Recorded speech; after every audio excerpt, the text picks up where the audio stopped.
What's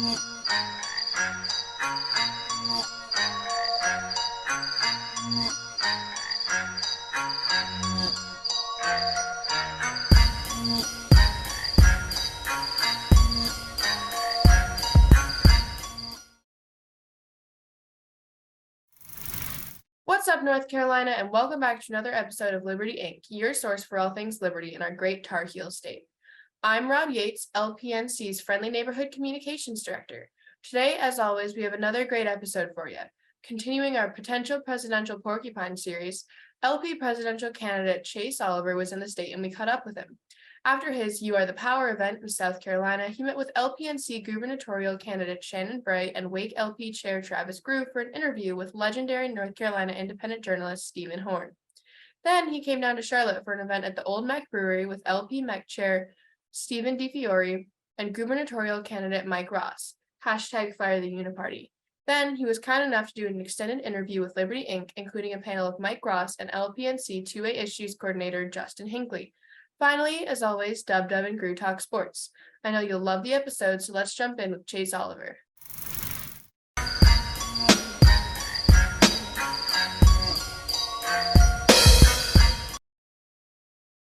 But they don't, because they know that the system is rigged in favor of them. And so when they call us spoilers, they're really telling on themselves. The biggest misconception about libertarians is that we want you just up in this election. No, we want to participate as citizens in the process. And we're not being given the best process to do that with.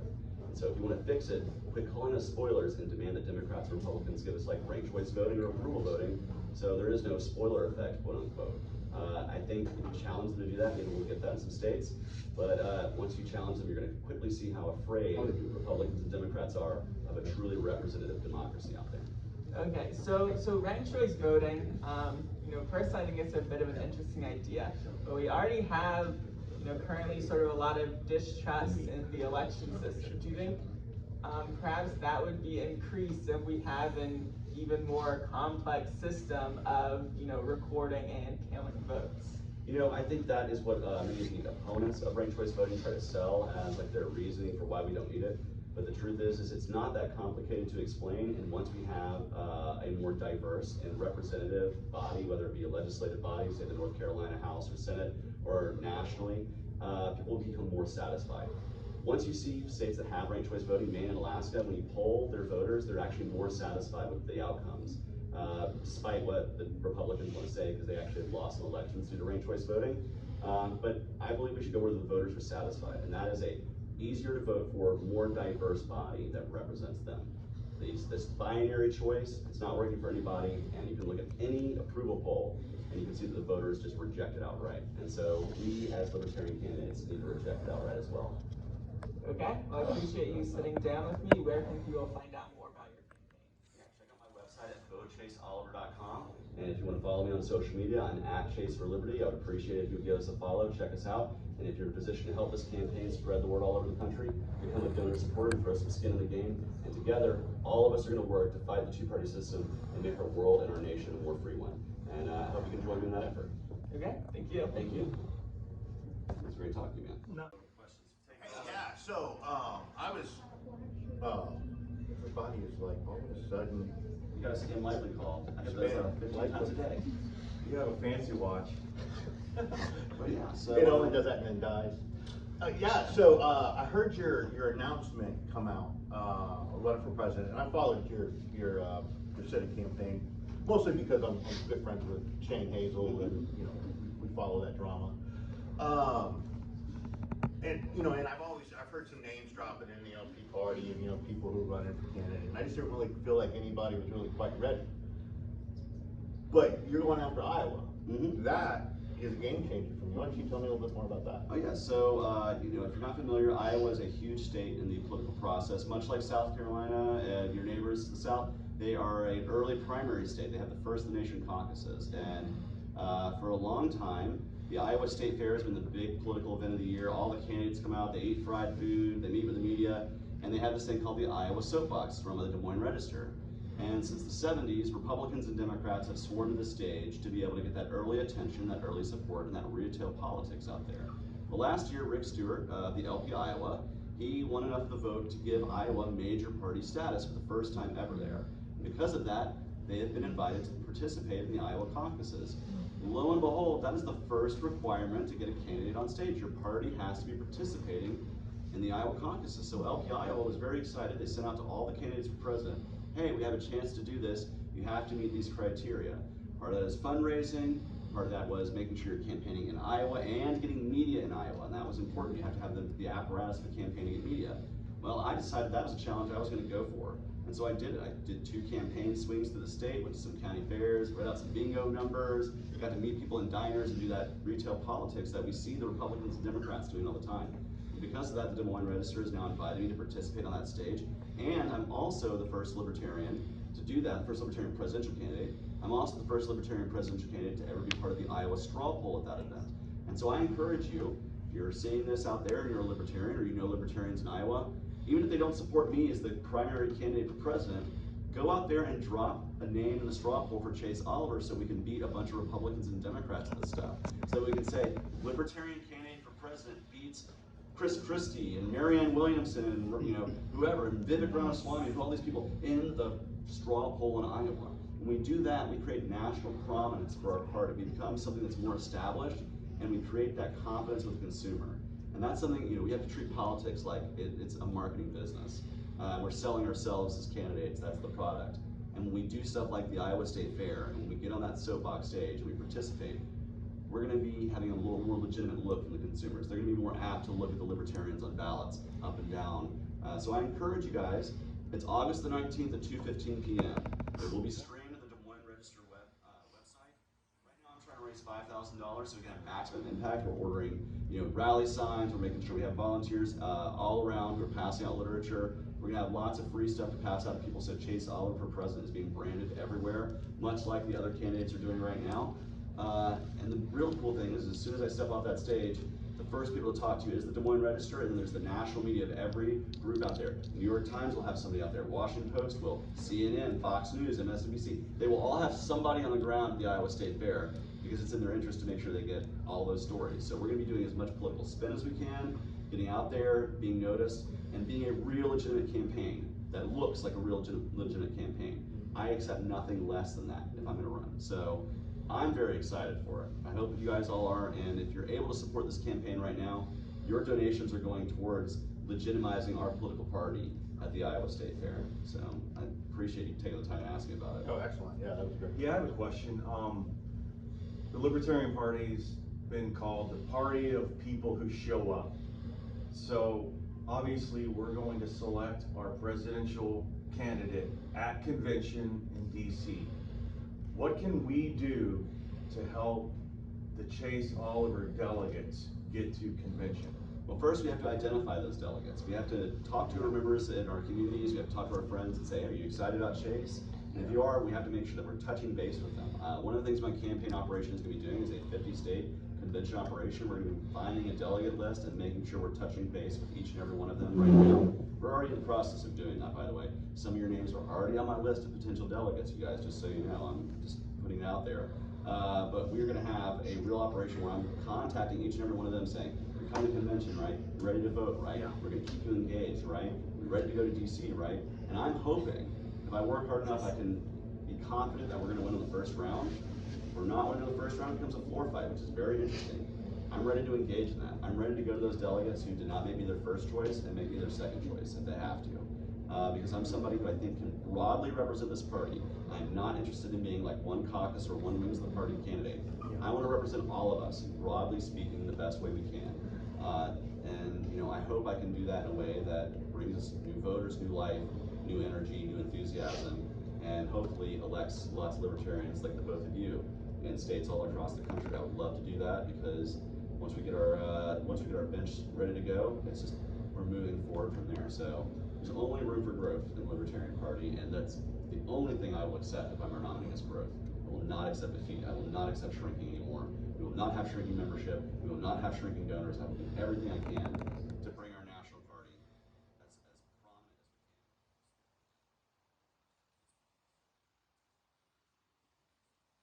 we can. And this is what I would say to people who maybe feel like their feelings were hurt in the last convention. They really like me. I'll support, and I hear this all the time. I'll support you once you're the nominee. The first thing I tell them is you will support me to become the nominee, because if you don't, I won't become the nominee. And so if there are people who are sitting on the sidelines right now whose feelings might get hurt because my preferred chair candidate didn't win, or I don't like platform change that happened last time around, well, show up and fix that. If you really want to, put some skin in the game. Otherwise, you're just complaining on Twitter, and I do lack respect for people who only complain on Twitter. I want to move our party off of social media and into practical, real-world application. To do that, we have to be professional. We have to quit fighting with each other so much. We have to keep our powder dry for where it needs to go, which is the state. Yeah, I completely agree with that. We have way too many keyboard warriors in the party, but it's actually time to actually do something. Volunteer in your communities, be good libertarians, and go out and help people rather than just complain online. Nobody's listening, nobody cares. And I love your positive approach to this campaign, because I also believe in a big tent libertarian party. And the only way to change people's minds and hearts is to stay positive. When you go negative, negativity breeds negativity, and it doesn't work, and it doesn't belong in my campaign as well. I just have one more question though, it's very important. Do you like pineapple on your pizza? Okay, so let me tell you what my favorite pizza is actually. It's Okay. vanilla mushroom, which you guys have here in North Carolina. We have in Florida too. But the thing I always get is jerk chicken and pineapple on my pizza. Just pineapple is not good. So when you add the spice of jerk chicken, it's delicious. Okay, so Chase, So, yeah. some We have a advice. question from the Some audience. advice. Yeah, say no I'm to from that. Connecticut, and New Haven pizza is known as some of the best pizza in the world, pizza in the country. Don't ever go into a New Haven pizzeria and ask for pineapple on a pizza. Oh, I usually don't. So I eat a lot of regional cuisine, you guys. I have been doing that a lot. I think it's a really good play. I eat Skyline chili. I've had Memphis barbecue. I had, whatever. So when I go try pizza, I typically ask, like, what is your specialty here? Like, what are you Salads. known for? And I will try it. Even if I don't like all the toppings, I will at least try one bite and then be like, everyone else gets free pizza. That's happened before. I had the craziest pizza though. I had crab rangoon pizza. And I was like, call behind and call the corner. I know how to do that stuff. So I'm ready to get up there and surprise some pork chops. We're gonna get up here frying pork and talking to voters. And I'll actually look natural at it as opposed to a lot of these stuffy suits from DC. I got one more question for Shannon. Yeah, sure. Running for governor, North Carolina. We have a primary this year. First time in a century we've had this. What differentiates you from your opponent, and why should the voters vote for you rather than your opponent, Mike Ross? So this isn't my first race. It's not? What else have you run I for? ran for the Senate. and this is why it's important. Because when you have to express your ideas in either debate or on television, you fine craft those ideas down to a point to where you can withstand any knocks in the armor. Mike's not there yet, right? Mike is just saying no government, government can't do this, government can't, but he's not really offering any solutions yet. So one of the things that I'm actually doing is putting out policy that offers solutions. And in addition with that, talking about some of the solutions are, changing a lot of our crime laws here in North Carolina, decriminalizing marijuana. I'd like to decriminalize not paying your taxes in the state, as far as the state's concerned, to basically make a tax opt-out program. And ideally, what I'm looking for, and it's something that just can't happen overnight, obviously, but what I'm looking for is to ultimately build an a la carte system to where we know what state services are important to most people and the ones that they're willing to pay for versus the ones that nobody wants to pay for, but they were just somebody's pet project, and now we're paying for it 10 years later. I want to find those programs through this system, get rid of those, and then also not penalize people for not wanting to pay tax dollars into programs that they don't appreciate. Like, on the federal level, I'm anti-war. I do not like sending money to Ukraine. I don't like sending money to anywhere. It's not just about Ukraine. It's Israel. It could be Pakistan. I don't want my tax dollars there. And another thing is, Governor, I think through situations, I think a little bit more clearly than Mike. He's new, and I think he'll kind of take more time to do it. But I recall the National Guard. The National Guard fall under the control of the governor. I would bring all those boys home and make sure that whatever jobs they do are, statewide, and I wouldn't loan our service members to the federal government anymore. So these are all things that I've thought of, thought through, veteran services and things like that, Mike is really just on paper, advocate, anti-government, which is great.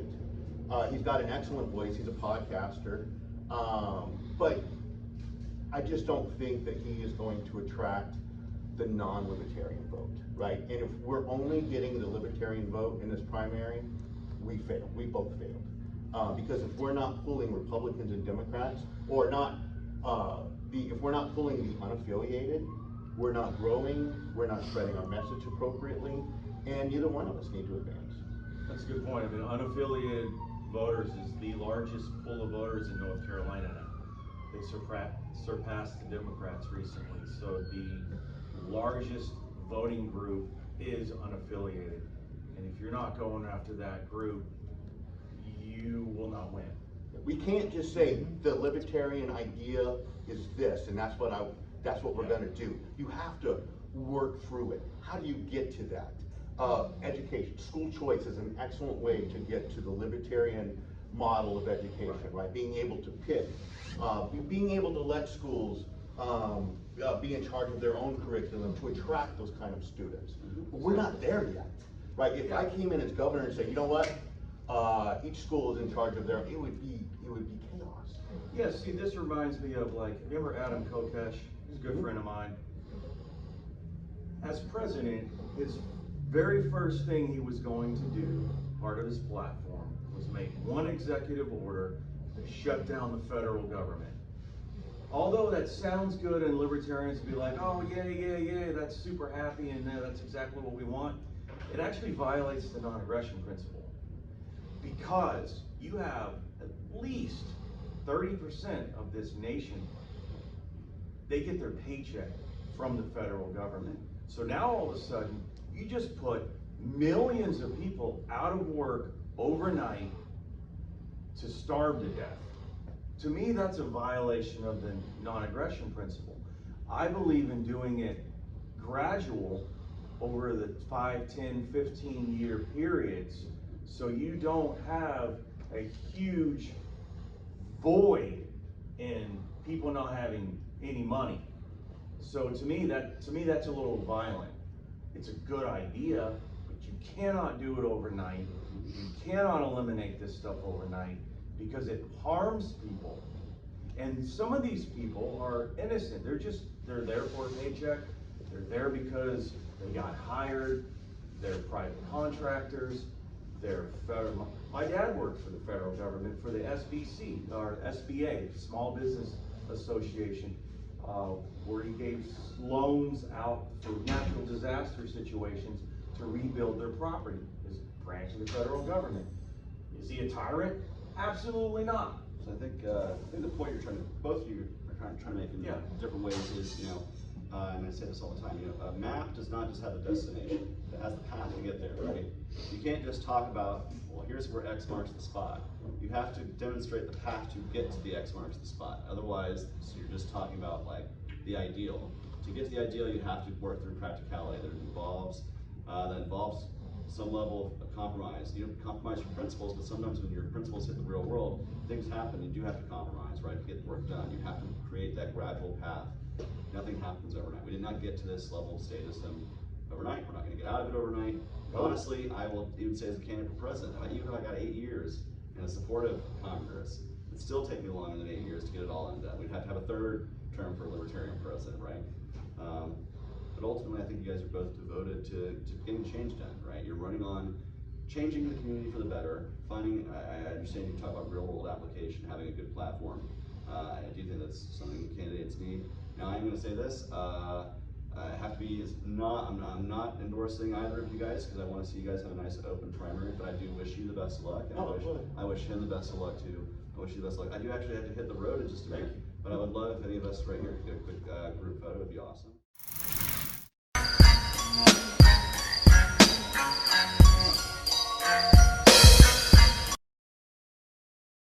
First and foremost, thank you guys for having me out here in your neck of the woods. I've been to 26 states so far, and North Carolina is just as great as all the other 25 I've been to. In fact, I was just saying how beautiful this state is to drive through because you got farmland, rivers and streams, you got the mountains, you got all that good stuff out there. So I very much enjoyed my time in North Carolina, but I'm going to take a few minutes to talk about who I am, what my campaign's all about. If you don't know who I am, my name's Chase Oliver. I am a candidate to be the Libertarian nominee for U.S. President in 2024, and I'm hoping to earn your support as delegates here in North Carolina. I want to tell you a little bit about where I came from, and I'm going to talk a little bit about this campaign, where we're going to go as a party. I got started in the Liberty movement because I was an anti-war activist originally. That's what got me started in politics. 9/11 happened when I was in high school, and I saw the Iraq War and the Afghanistan War, and I knew they were wars based. A lot of it was based on lies, yes. And we needed to bring the troops home immediately, and we didn't do that, so I became an anti-war activist. Now, because of this, I did not know about the wonderful party that is the Libertarian Party.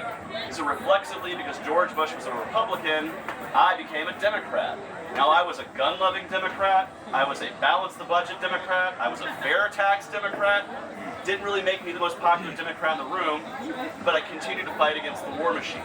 And in 2007, I thought between Hillary Clinton, who's a clear war hawk, and this new guy, Barack Obama, well, he must be the peace candidate. So I fought really, really hard to get Barack Obama elected, and you know, he said he was gonna, you can boo and hiss if you like, but he said some things to me.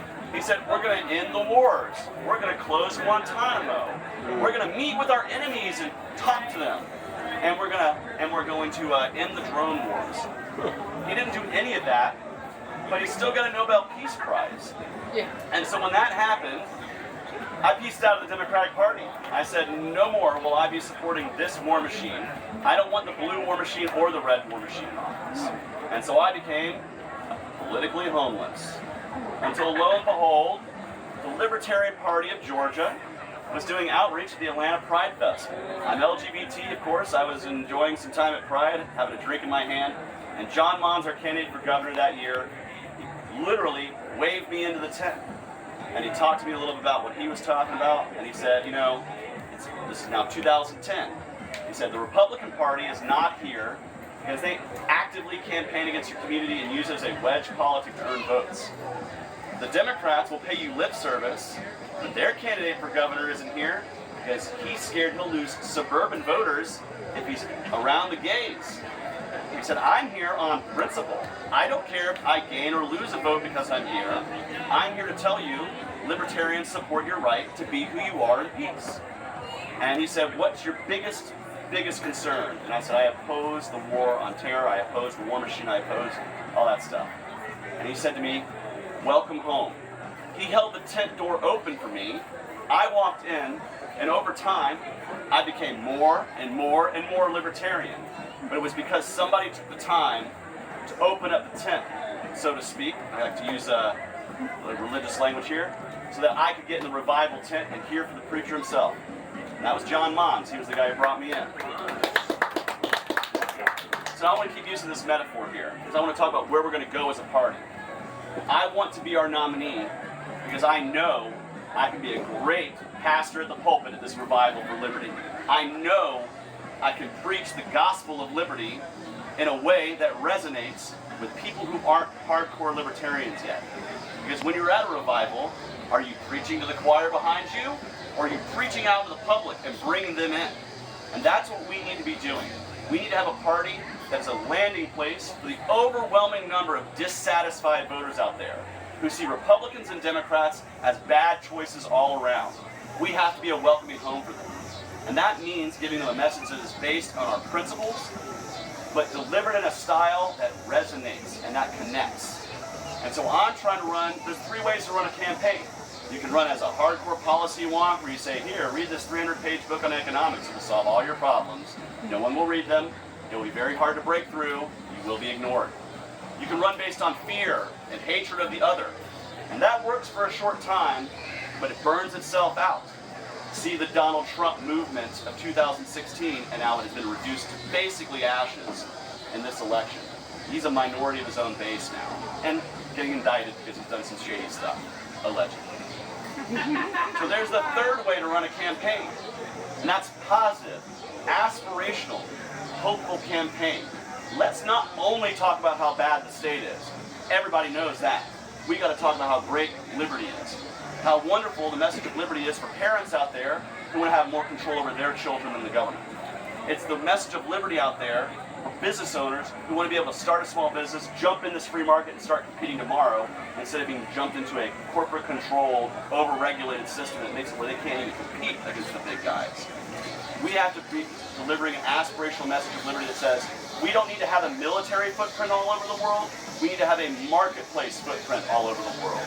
Because when people trade with each other, they don't shoot at each other.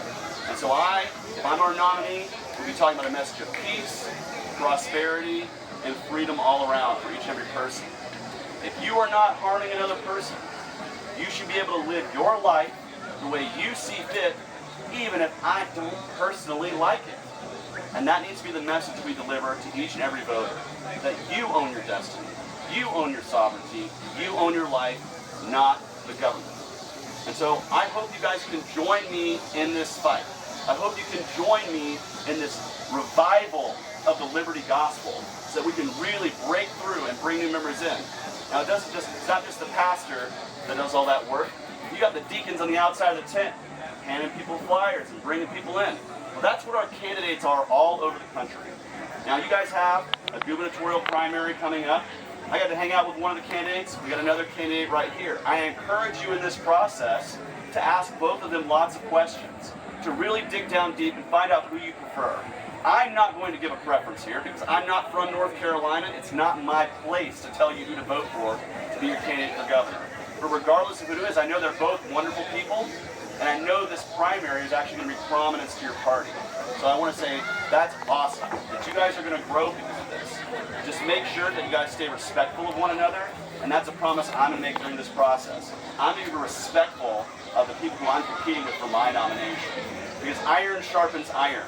And I want to be our nominee, but if for some reason I'm not, I don't want to be damaging our nominee by fighting him in the primary process. I want to be able to lift them up on the day that myself or they win the nomination, right? And so I hope all of us can take that to heart. That the best way that we're going to win is through love, empathy, and positivity. If you want to check out my website and learn more in depth about my issues or ask me about them right here, feel free to. It's at votechaseoliver.com. Lastly, I want to tell you a little bit about what we're doing the next little bit. Because we are fundraising right now, and this is the part where I ask you for money, because if I don't do that, I'm not doing my job. But right now, we have a unique opportunity for this party. I have been invited to speak at the Iowa State Fair at the Iowa Soapbox stage. I am the first non-Republican or Democrat who is running for president who has ever been invited to do that. And so we're trying to make an impact at that event. We're trying to raise $5,000. Right now we're trying to raise $5,000 for this event. Why? Because we want to have maximum impact. Because regardless of if it's me or another libertarian, this gives our party prominence. This is a unique opportunity, not just for me in this campaign, but for the Libertarian Party. So if you like what you hear today, I encourage you to please go to votechaseoliver.com and give. We're already 10% of the way to our goal of $5,000. Every dollar makes a difference. That being said, I hope you guys enjoy the rest of this little get together here. I'm about to go get me some food. Thank you very much for taking a little time to listen. Awesome. Hey, and Chase is the podcast guest coming on this weekend. He was awesome. I kept him on for like 90 minutes. Great.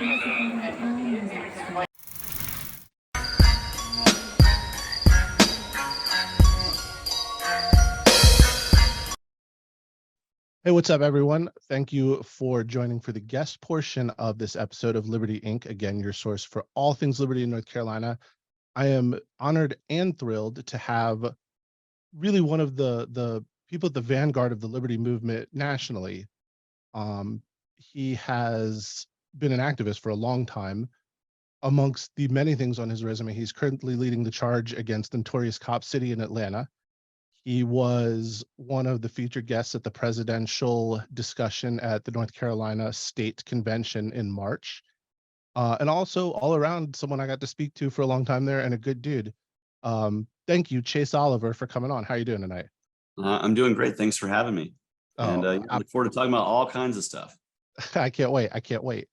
So along that note, the one question I've been wanting to ask you for a while, looking back to your debate, because you did some monumental things, and you did them at a level that libertarians don't break into much. We make some noise at a presidential level because it gets the attention, and I know we're not winning yet, but we make some noise there. And at local levels, we win some races, but at a Senate level, you really made some noise. What I want to know is, I've watched a lot of your videos. I've seen you in debates. You take to the spotlight quite well. What is the difference when you're standing on stage with actual Raphael Warnock and a ghost of Herschel Walker, but you're now in the big light, the big spotlight? How does that feel different from what you've done? Well, there's a little bit of difference there than your regular run-of-the-mill activism, right? Like part of that is you feel as a candidate, you feel a responsibility to be speaking for libertarians. And in my case, it was for all across the state of Georgia. It wasn't just, hey, I'm at a rally and I'm speaking for me, or I'm at a city council meeting and I'm talking about one particular issue. When you're on a debate stage with a duopoly, you're representing the libertarian brand for thousands. And, if I'm the presidential candidate, it would be millions of people, right? And so there is that added weight of responsibility that you do feel. And part of it is making sure you're more prepared. Like, I can go into like a meeting and give you 5 minutes on why I support A or B, a city council meeting without too much preparation, right? Like you can have your points written on a card and get them out there. But when I was doing the debate, I spent hours prepping. Have the first 3 bullet points ready to go. Oh yeah, and for a debate, you don't know what those questions are going to be, so you have to really be ready for everything. So I did hours of prep. I had a really good debate team. A couple of guys actually flew in, one from New York, one from Illinois. Friends of mine who put me to the test, and they basically challenged me as hard as possible. And they also got to pretend to be Raphael Warnock. And if Herschel Walker decided to appear, they got to pretend to be them for a minute, which was kind of fun. So I'm assuming your friends had to dumb themselves down a little bit then. Well, particularly the Herschel Walker actor, right? Because he had to act like he wasn't even going to show up. But no, they had to give you those standard duopoly lines, and it gives you the ability to parry off of them and really be effective. And I think I was quite effective in that debate. I got to force a sitting senator to basically admit that he doesn't read the bills, right? You were awesome, for real. I would find a polite way to say, "Yo, yeah, you had a nice suit on or something." No, you were great. Well, thank you very much for that. You can always compliment me. I'm never going to stop you from doing that. But really, it's an opportunity that I was really proud to have. And part of that is being thankful that the Atlanta Press Club as an organization, we can deride media all the time, and there's always bias in media, but at least the Atlanta Press Club is committed to saying, if you're on the ballot, you're going to be on the debate stage. And we Georgian libertarians, we like to utilize that to a maximum effectiveness. And I was not the only good debater in that cycle. We've also had great candidates in the past as well, but I want to move that into 2024. Yeah, and so that's a great segue. So running for president, certainly have a powerful groundswell of support. And you mentioned your friends had these catchphrases, these bylines. We all know them. Someone could write it on a wall or say it out loud, and you're like, "Oh, he's a Republican. Oh, he's a Democrat." And it's that easy. But we've got a uniparty that's gotten really good at dividing people. They have deliberately created polarization to rally the base, and we're fighting back against that. And yet, it feels like to me, we as a party fall into this also, like sect-driven tribalism.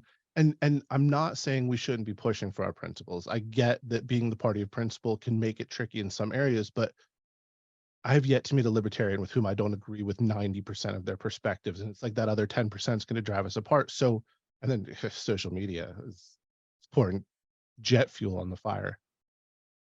As a presidential candidate, what would your plan be to unify the party and find a way to focus the energy where we can be productive?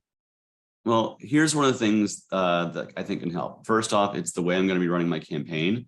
My campaign is not to be the ideological or caucus choice for president. I want to be the choice of the entire Libertarian Party.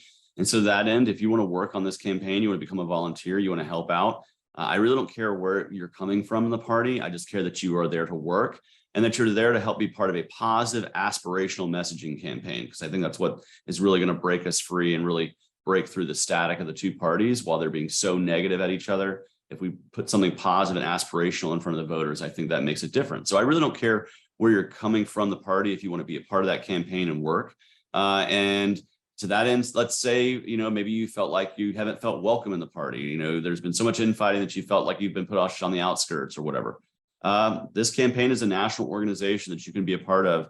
And that if that eases you back into being part of your local affiliate or getting back into the party proper, I welcome you to do that, because we want this campaign to be as broad as possible. My job as a candidate is not to fight the ideological battles that happen inside the party. Those will happen. And, I can have my own personal opinions. I'm mostly going to try to keep that to myself as much as possible, because it is not my job to fight those ideological battles. Those are the people who want to run for internal party offices to do that. My job is to be a brand officer for the party, to present a broad stroke brand of what we are so that more people can come into the tent. My job is, to be like the revival minister, right? I'm on the stage preaching the sermon.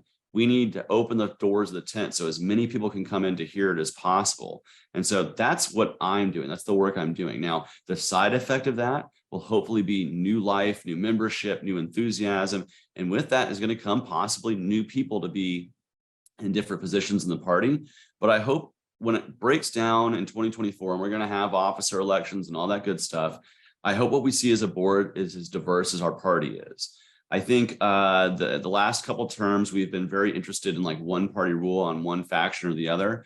I don't think that that's productive. I think it just creates more animosity. It has people feeling like they are on the sidelines. And then when they do feel that way, they actually put themselves on the sidelines, including their activism, their dollars, their membership. And so what we want to do with the Libertarian Party is make sure that it is a welcoming party. We want to make sure it's a landing place for all those people who feel dissatisfied by the two-party system, because there's more and more of them every election cycle. And we need to be the place that they can land and feel welcome and feel like they're going to be putting their money and their activism to good use. That means running professional campaigns. That means not being an edgelord on the internet, as much as it feels good sometimes to do that. It's like, it's not productive to building a brand. And, particularly when we don't have that brand space awareness, we are not the Coca-Cola or Pepsi right now of the political world. We are a much smaller, figurative soda brand. And so to fight for our shelf space, we can't be presenting something that turns off half the consumers, right? We need to be presenting something that is as attractive as possible so that people even try us out. Because if they just see us at face value and like, ugh, I don't like the way that brand looks, they're never going to try the soda and they're never going to switch from Coke or Pepsi, so to speak. And so I want to, as a candidate, to be presenting that best face forward, bring people in the tent. And if fights happen once you get in here, we're family, and families fight sometimes. But as long as we're respectful of each other and we're not being, guided by, an undue hatred, like real hatred, you're welcome here. The only people I'm not going to welcome are people who are like real haters, people who are straight up like, I don't want hardcore racists in my party. I don't want hardcore misogynists. I don't want hardcore anything like that. Just because, you're free to be that, but I'm free to also say, I don't want that on my brand name. Freedom of association, freedom of disassociation. Yeah, that's kind of how I feel about it. And I think 99.9% of libertarians are great people. We just have small differences of opinion that keep us separated. It's a small vocal minority that really is creating the most division, and reject those voices. So that's interesting. So as you mentioned, if you're the candidate, you're the face of the party, without a doubt. I mean, for better or for worse, like it or not, that is the absolute reality. And I certainly appreciate the thought that you keep the other ideological stuff sort of contained, except to the extent that you're the Libertarian nominee. So we would all get behind a large degree of it. But in particular, there's sort of this split of like, what should we exist for? Is it to get candidates elected, or is it to spread liberty? And I don't think they're mutually exclusive. But as you look at the role of the party, which one do you think is the priority? Yeah, so it's just really where we place more emphasis, right? Whether it's organizing for elections and candidates, or becoming maybe more of an educational arm, spreading the message of liberty that way. You kind of do the latter with the former, but I think the real structure of our party is to be a political party. We have to do the work of organizing ourselves around running ourselves in elections, presenting that political force, political body. I don't like to use the word force. We're not a force. We're a political group of people that are just hanging out and being peaceful. But really, we need to be organizing our candidates to run those. And because when you do actually win elected office, that is a way for you to spread the message of liberty in a way that's real, not theoretical, not words on a page, not, hey, read this 300-page book about libertarian economics. No, just get elected to your state house and actually push those ideas in a way that makes sense on the kitchen table. That's something sometimes I think we fail at because we do focus a little bit more on philosophy sometimes. I'm not a great philosopher. I am a kitchen table philosopher. I'm a guy who's like, hey, we can take those big ideas, but let's boil it down to why are groceries so expensive? Why does the rent get so expensive? We don't have to read giant tomes, and certainly do not ask your constituents to do that. If you ask your constituents to do homework, guess what they're going to do? Vote for the other guy. You have to go where they are. And so, I think really our purpose as a party is to run candidates. But it doesn't mean we can't provide some educational aspects to things, but we have wonderful organizations that do that. They're called think tanks and PACs. And we need activist voices there too. We need people who are going to be active and working hard there. If you don't want to run candidates for an election or you want to organize around that stuff, and I get it, that's boring for some people. It's very, very exciting for people like me. But spread liberty another way. Join a think tank. Start an organization that's doing direct aid in your community that you can, ascribe to the libertarian philosophy. There's lots of ways to make a difference. And in the meantime, you can still be a Libertarian Party member, but why are you wasting your time on an XCOM when you really want to be, writing position papers or when you want to be throwing direct aid in your community, or you want to be fundraising to help bail out, people who are being abused through victimless crimes, right? So these are all different ways you can be somebody in your community who's living liberty, who's spreading liberty. Being a candidate or working in a political body is just one way to do that. But the primary function of this party, the Libertarian Party, is to do exactly that, to organize ourselves so we can run candidates, hopefully win elections, and at the very least, push the Overton window of political discussion in these races towards more liberty-centered policy, rather.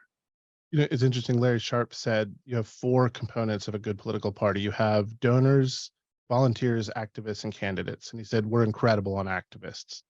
We're better than we think on donors. We're okay on volunteers. And we really need to focus on developing candidates, because you don't just snap your fingers and become a candidate. You lose races. That's how you win races. I'm a much stronger candidate now than I was in my first race for Congress for a special election. I've learned lessons at every level. And, I'm thinking I'm getting pretty good at doing the candidate job. I actually enjoy it. I enjoy the job of campaigning, particularly retail politics, speaking to voters who are complete strangers, who aren't necessarily libertarians. But you're right. We need to focus ourselves on training and finding the people to be candidates. Not everybody is good at being a candidate. Some people are way, way better at being a supporter of a candidate. You mentioned the person who handles all my media stuff earlier. I don't want to shout her. I don't want to give her, I don't want to embarrass her. What it's where she's incredible. I'm with you. She's amazing. She does great work, but she's told me plenty of times, oh my God, Chase, I could never do your job. And I tell her, I could never do your job. You're so organized and put together. I'm a candidate. I go where the campaign tells me to go. At this point, it's you go there, Chase, you speak about liberty. I'm like, okay, I'll do that.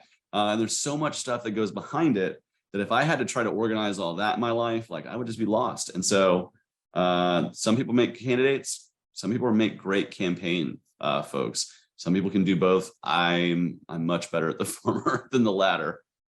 Well, so that's as a follow-up, and you touched on this earlier, you're talking about we love our philosophy, but that's not getting to the kitchen table issues. You like being out on the road as a candidate. You're the retail politics, talking to people one-on-one. But the fact of the matter, is we love our philosophy. Mm-hmm. And I'm with you. I like the people, but the philosophy part can be fun. Are you a minarchist or an anarchist? And let's imagine a world where that's the debate that we're having, because we would all love to be at that point. We are so far away from that point. How do you, and as a party, how do we take, whomever it may be, from Sol and Walter Williams to Rothbard or Hopper, whatever, and turn that into like kitchen table issues, explain our solutions in ways that resonate for someone who's like, I can't pay my rent or my Yeah. kid's school sucks. So the way you communicate our ways down to what I call the kitchen table issue, right? Is first you have to talk to the voter and you have to speak to where they are, right? And so, what are you worried about? Like, what is your concern? And someone's going to say, a lot of people are going to say, man, dude, my rent has gotten crazy expensive. Like it is, to where I could live 5 years ago, I can't live anymore because it's so expensive. And inflation has got my grocery bills going crazy. Like I got 3 kids, like how am I going to feed them? They're all growing. I'm eating out of house and home. And you have to first empathize. You have to say, I understand, man. Like I get where you're coming from. Like I see it too. I feel it too. We all feel that in our wallet. And I have to tell you why what's going on right now is not working to fix it. And this is why. It's because we print money out of thin air because we take in more money. We don't even print. We spend more than we take in. And like if you screen. And that's what you say is like, I usually start that conversation with is, I know your bills are expensive. Could you imagine what you could do if you could just say, hey, I need an extra $1,000 and you had a printer and you could just print that money? And that's basically what we do as a government every day. You don't get to do that. You don't have that ability. You don't just get to say, hey, I'm going to print more money. The government gets to do that. And in the process, when they do that, they're creating the inflation that you're feeling. The reason why the food prices keep going up is because every time they have a problem, they just print the money out of thin air. And it's like slices of a pie. That's the other thing I use. It's like, they just keep making the slices. Everybody gets a little bit smaller.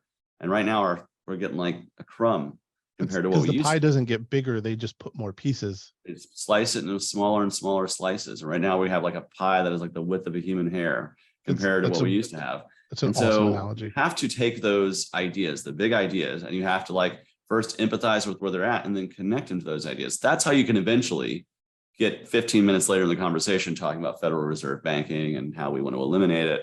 But you have to first start with what is your problem? Like, what are you feeling? Like, what is your concern? It's a lack of empathy sometimes when you just talk so high in the clouds philosophically. Part of connecting with the voter and being at the kitchen table is actually empathizing with that person and going beyond just like an academic study of something and break it down into like the real human things. And with that, sometimes it gets a little like, there's times when our philosophy intersects with real life. I use my, I don't think I'm going to get Social Security as an adult or as a retiree rather. I am an adult, but I'm not going to get as a retiree. I'm not an adult compared to these old fogies in Congress, right? They think I'm really almost 40 years old. But I'm not going to have Social Security when I'm older. I'm not going to really be able to rely on these entitlement programs. They're not going to exist. So I want to eliminate them for me and for people who are around my age and a little older who will still be able to save up and retire.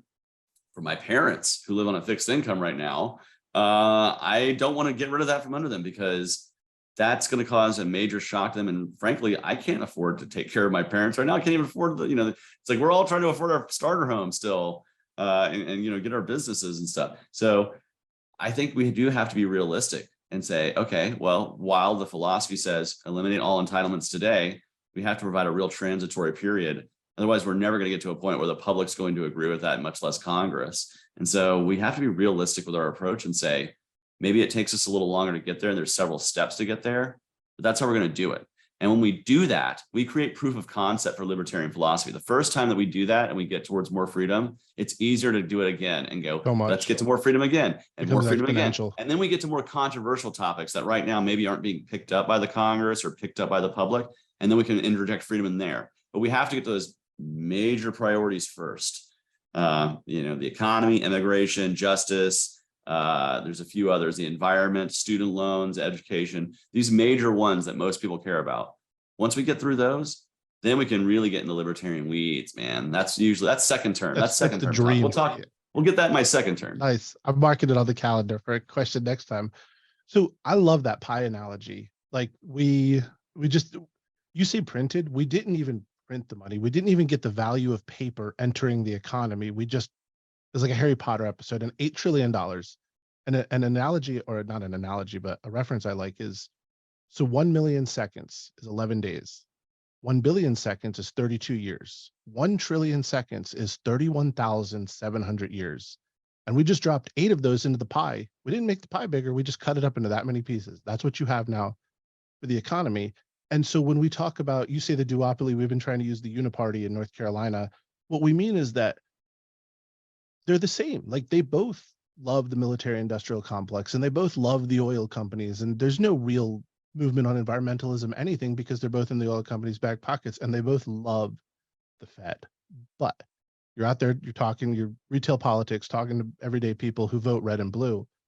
What is one issue from the Republicans and one from the Democrats that you're like, yeah, I can actually see where you're coming from and agree to a large degree with that? And what's the one issue from each that drives you the craziest? Oh, gee, like there's so many there. Like, you know, I don't even necessarily have to agree with people on stuff, but I can empathize, right? And I can say, I understand where they're coming from, even if I don't necessarily agree with them, right? Like, I understand Democrats' emphasis on education, why they care so much about it, because it's a vital importance to make sure that our kids are being well educated, so that way we have, you know, just amazing, bright, critically thinking, you know, next generation innovators and people who are going to make awesome businesses or be amazing, do amazing jobs, or, you know, be amazing parents themselves and raising their own kids and educating their own kids. So I empathize with their need for education. I disagree with their you know, their belief that the public education system is the best vehicle to get there, right? And so that's one thing that does drive me crazy. It's just this insistence that the way to solve education is to throw more and more money at public education, where it's been a broken system. It just has not shown itself to work. And one thing I would remind people, you know, we always talk about the parents and the students with the education system with libertarian policy. The last people we also need to free up with this is teachers. A lot of teachers just feel really stuck in the public education system. They really want to educate kids. They're like, I can do this so much better. Good teachers get punished. I'm with you 100%. Yeah, so I think, you know, that's an area of policy that it does drive me crazy what their solutions are, but I really empathize with where they're coming from. You know, similarly, like with Republicans, you know, they talk a bigger game about this than they really do. But here's the thing, I empathize with Republicans saying that we need to have a strong military to defend ourselves.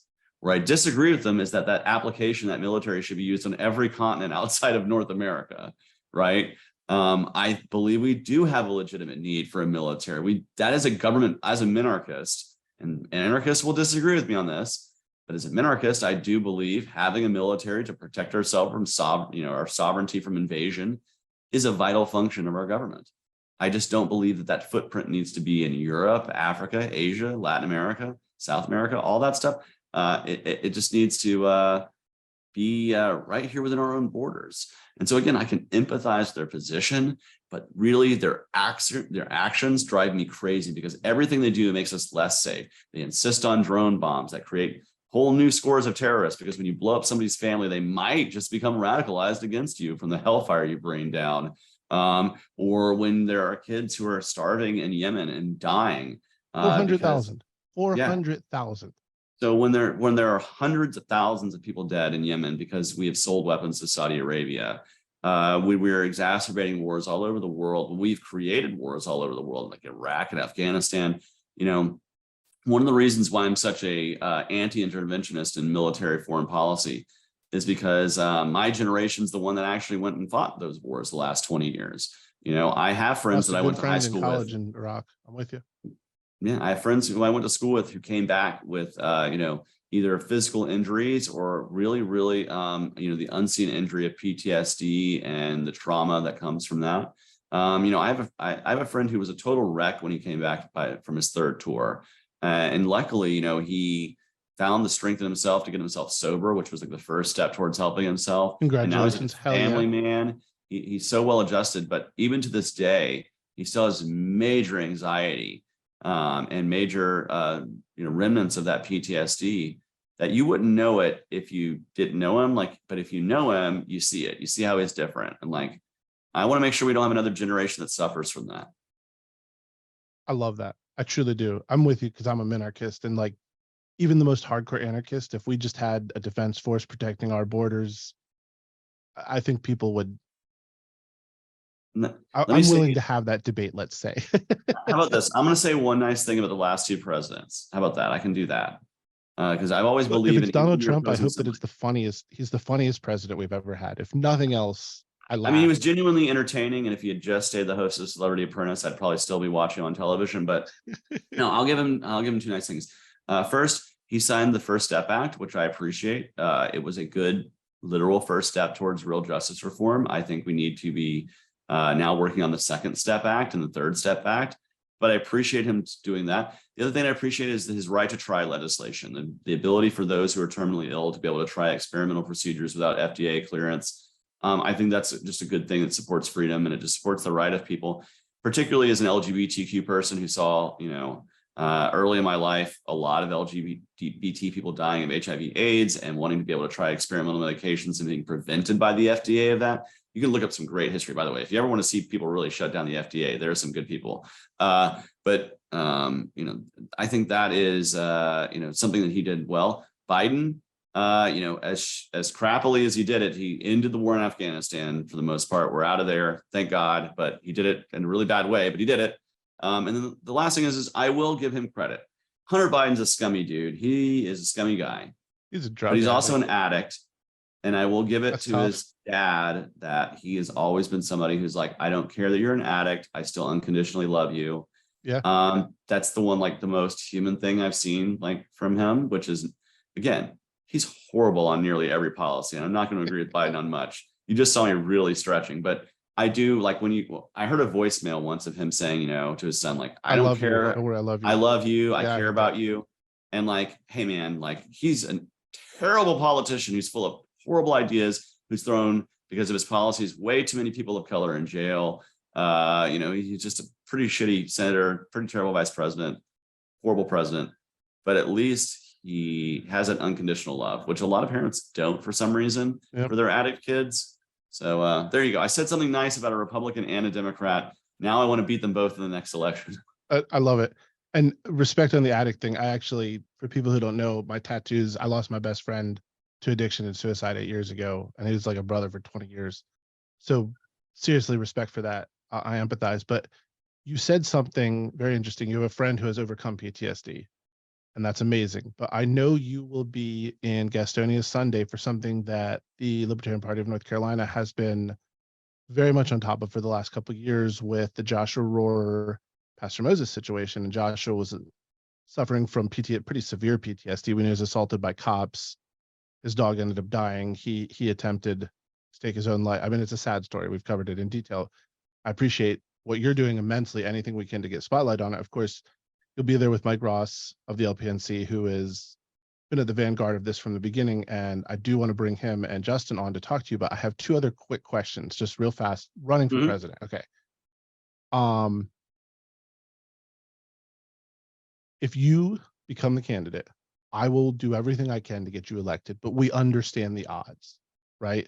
Short of winning, what does success look like for you for a presidential candidacy? Yeah, there's a couple other quick metrics to victory. First off, there's a lot of states where ballot access is dependent upon our performance. So if I can secure ballot access in each one of those states so that we have candidates to run in future cycles, that's a victory. I would like to hopefully grow our vote totals in many of those states from the 2020 performance and move, upward from there. The other metric of victory is like, how much are we talking about libertarian policy afterwards? Like, how did I interject ideas into the system? Are we talking more about that? As well as fundamental changes to the way we vote, like ranked choice voting. That's something I'm a big advocate of. Like, are we getting that to catch fire anywhere? And lastly, what can we do to get in the debate? Like, how hard do we work to get into debates? What worked, what didn't? Take those best practices forward, because really debate inclusion is really going to be the game changer. I want to be in it, but I'm telling you right now, if I'm not, I'm an activist, dude. I'm willing to get arrested. If Cornel West is the Green Party guy, I'm sure he'll join me and getting in some good trouble and doing what we have to do to get attention there. But those are my three things. Like, do we secure ballot access in places? Did we spread the liberty message and move the Overton window a little bit on some issues? And did we get in the debates, or how close did we get? So let's say that something crazy happens, like people open their eyes and realize Donald Trump's a megalomaniac sociopath and Joe Biden is probably in late stage dementia, and all of a sudden they vote for you, you win. What does your first 100 days look like? So, I joke that my first 100 hours is gonna be the most interesting, but like first thing I'm gonna do, when I'm gonna take the oath of office, and during my inauguration speech, I'm going to pardon Julian Assange, Edward Snowden, and Ross Ulbricht. Dude, let me pause. I'm then going to announce that as soon as I leave love it. This inauguration ceremony, I will then ask that the Department of Justice give me every nonviolent drug offender on a list so that I can just go start pardoning them. I don't have to wait for it. I will just pardon them immediately.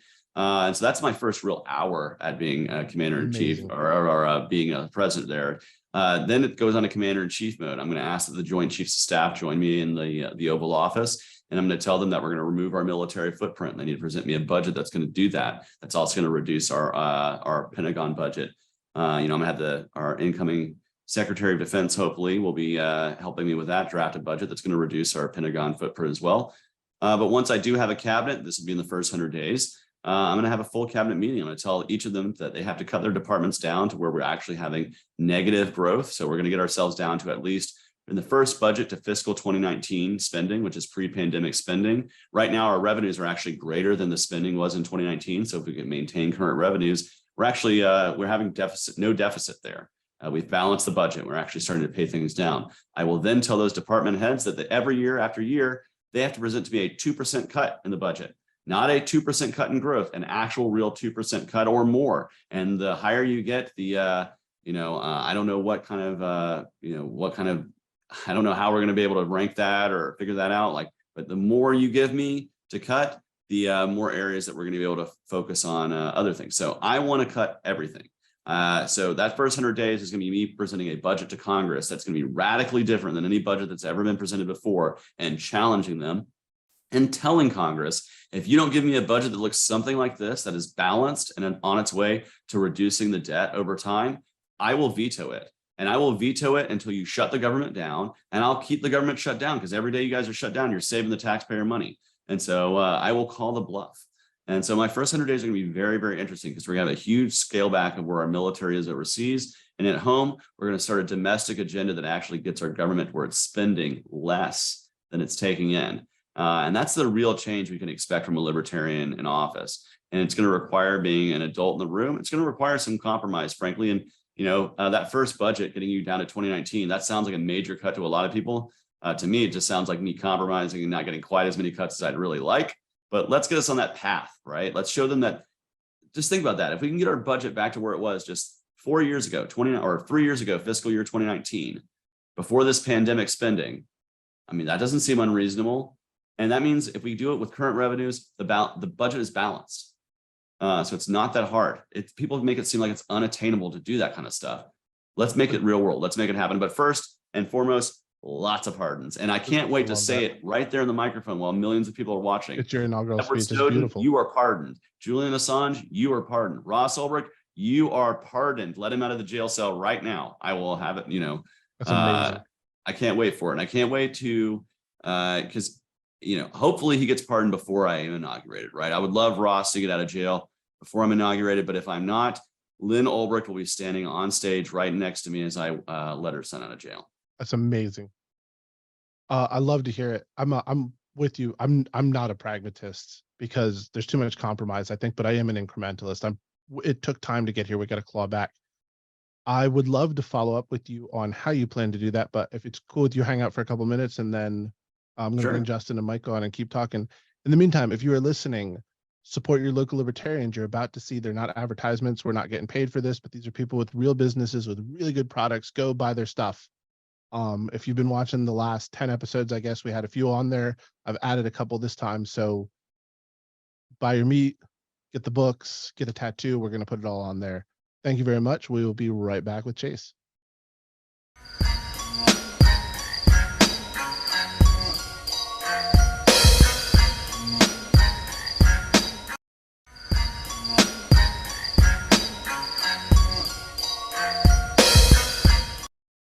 Raise a glass to freedom, something they can never take away.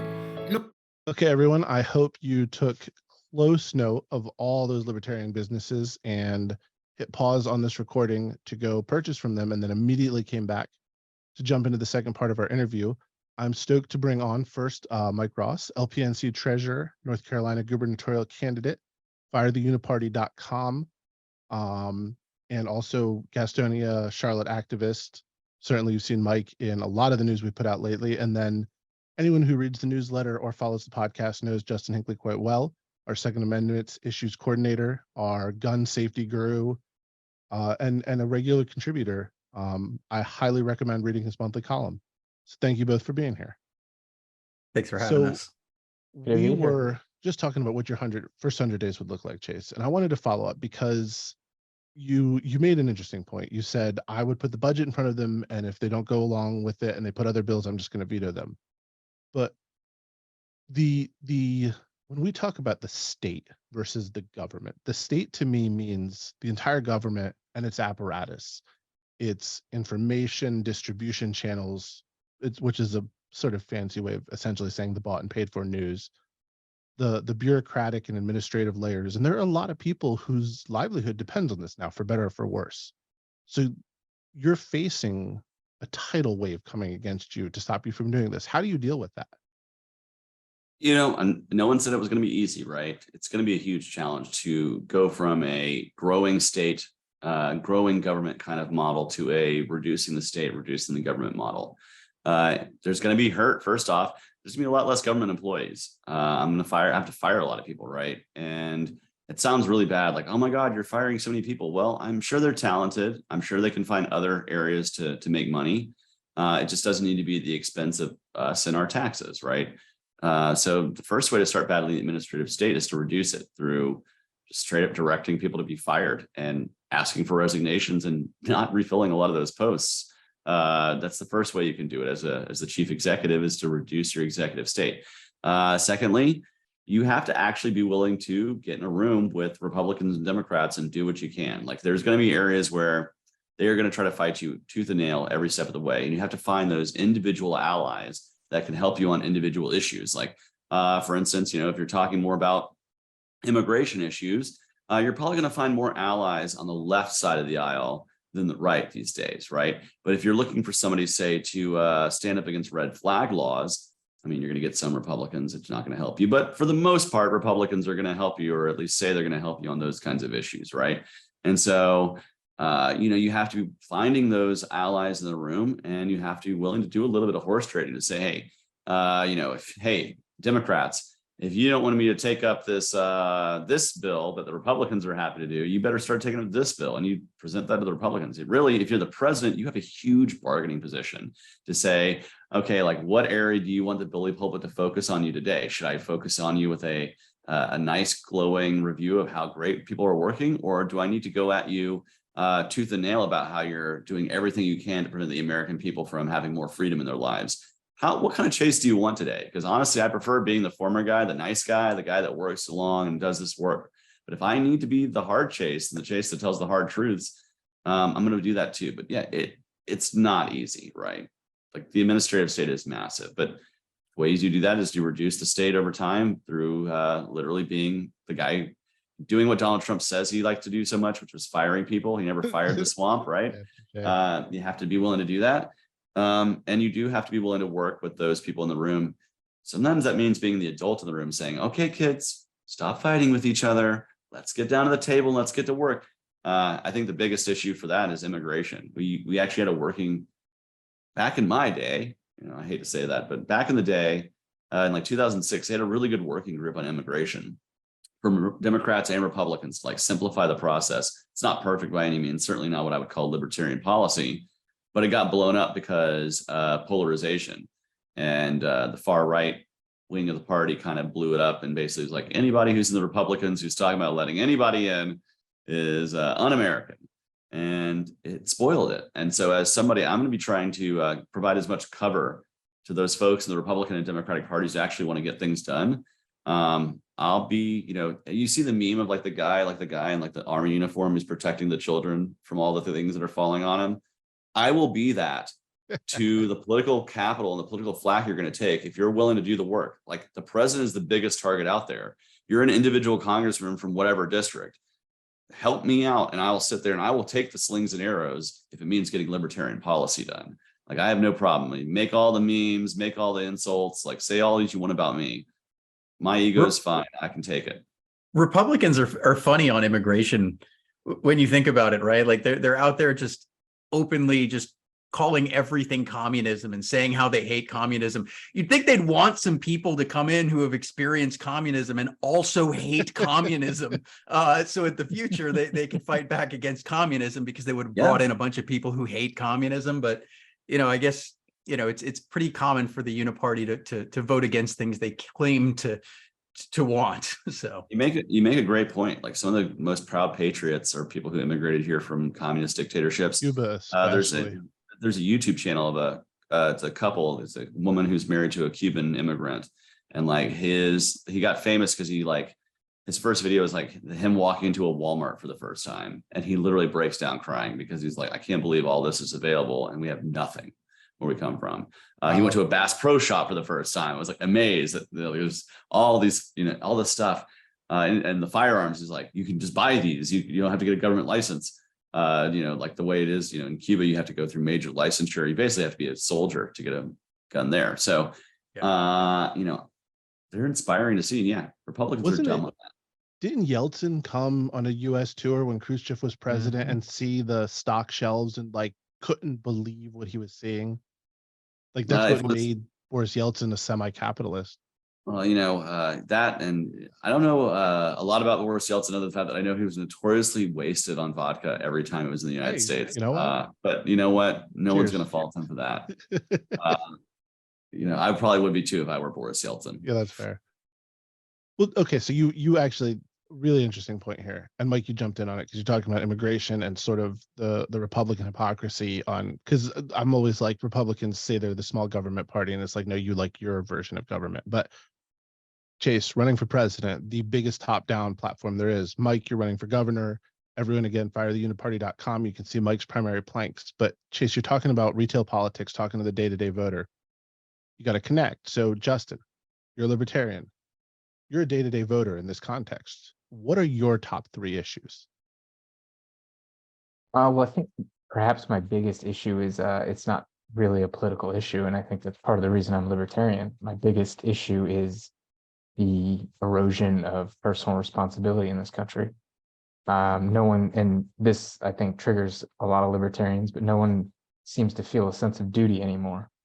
Because when they hear duty, what they think of is the draft. They think of bucket duty. They think of jury duty. They think of the government calling them to do something. But I think the single biggest issue for me is that, which I think Chase's pitched first 100 days would go a long way towards alleviating that, because people would suddenly start feeling like they have to start contributing to their own lives and the lives of those people around them, and truly building a very real community.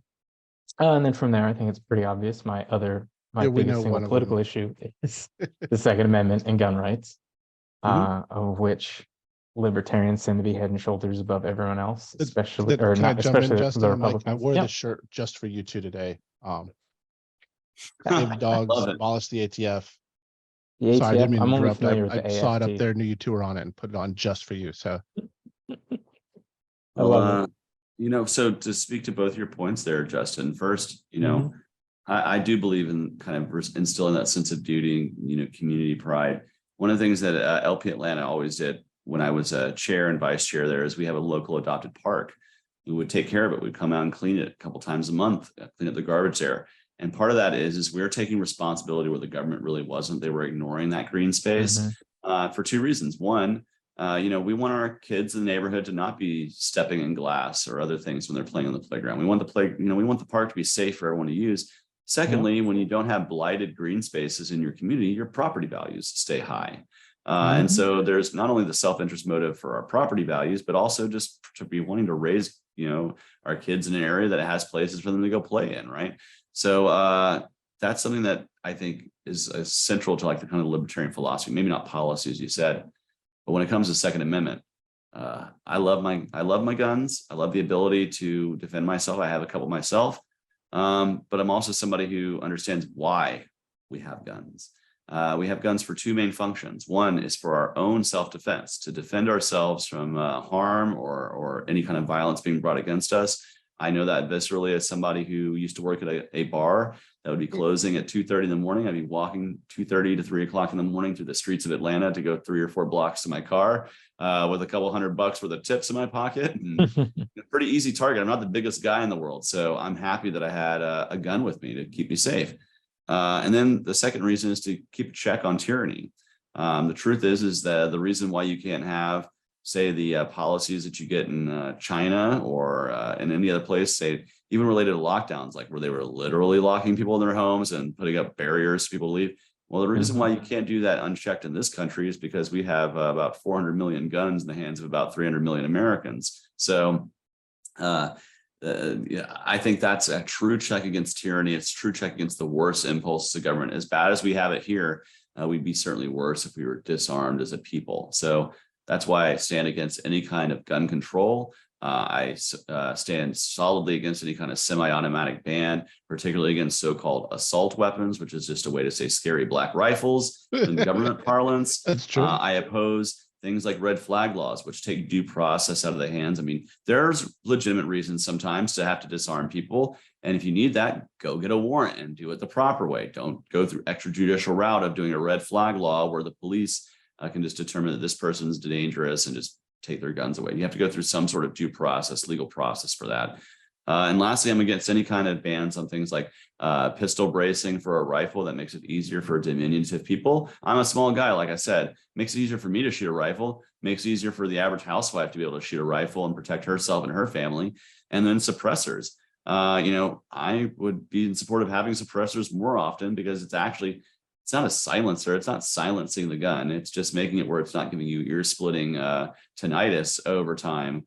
And so I just think, those kinds of things do away with gun rights for the most vulnerable of people who have hearing difficulties or a need for a suppressor, or somebody who needs to have that pistol brace on their AR so they can properly fire so that they don't shoot somebody in air, so that they shoot the person they're meaning to shoot. I think those are good things. So, you got a friend in me.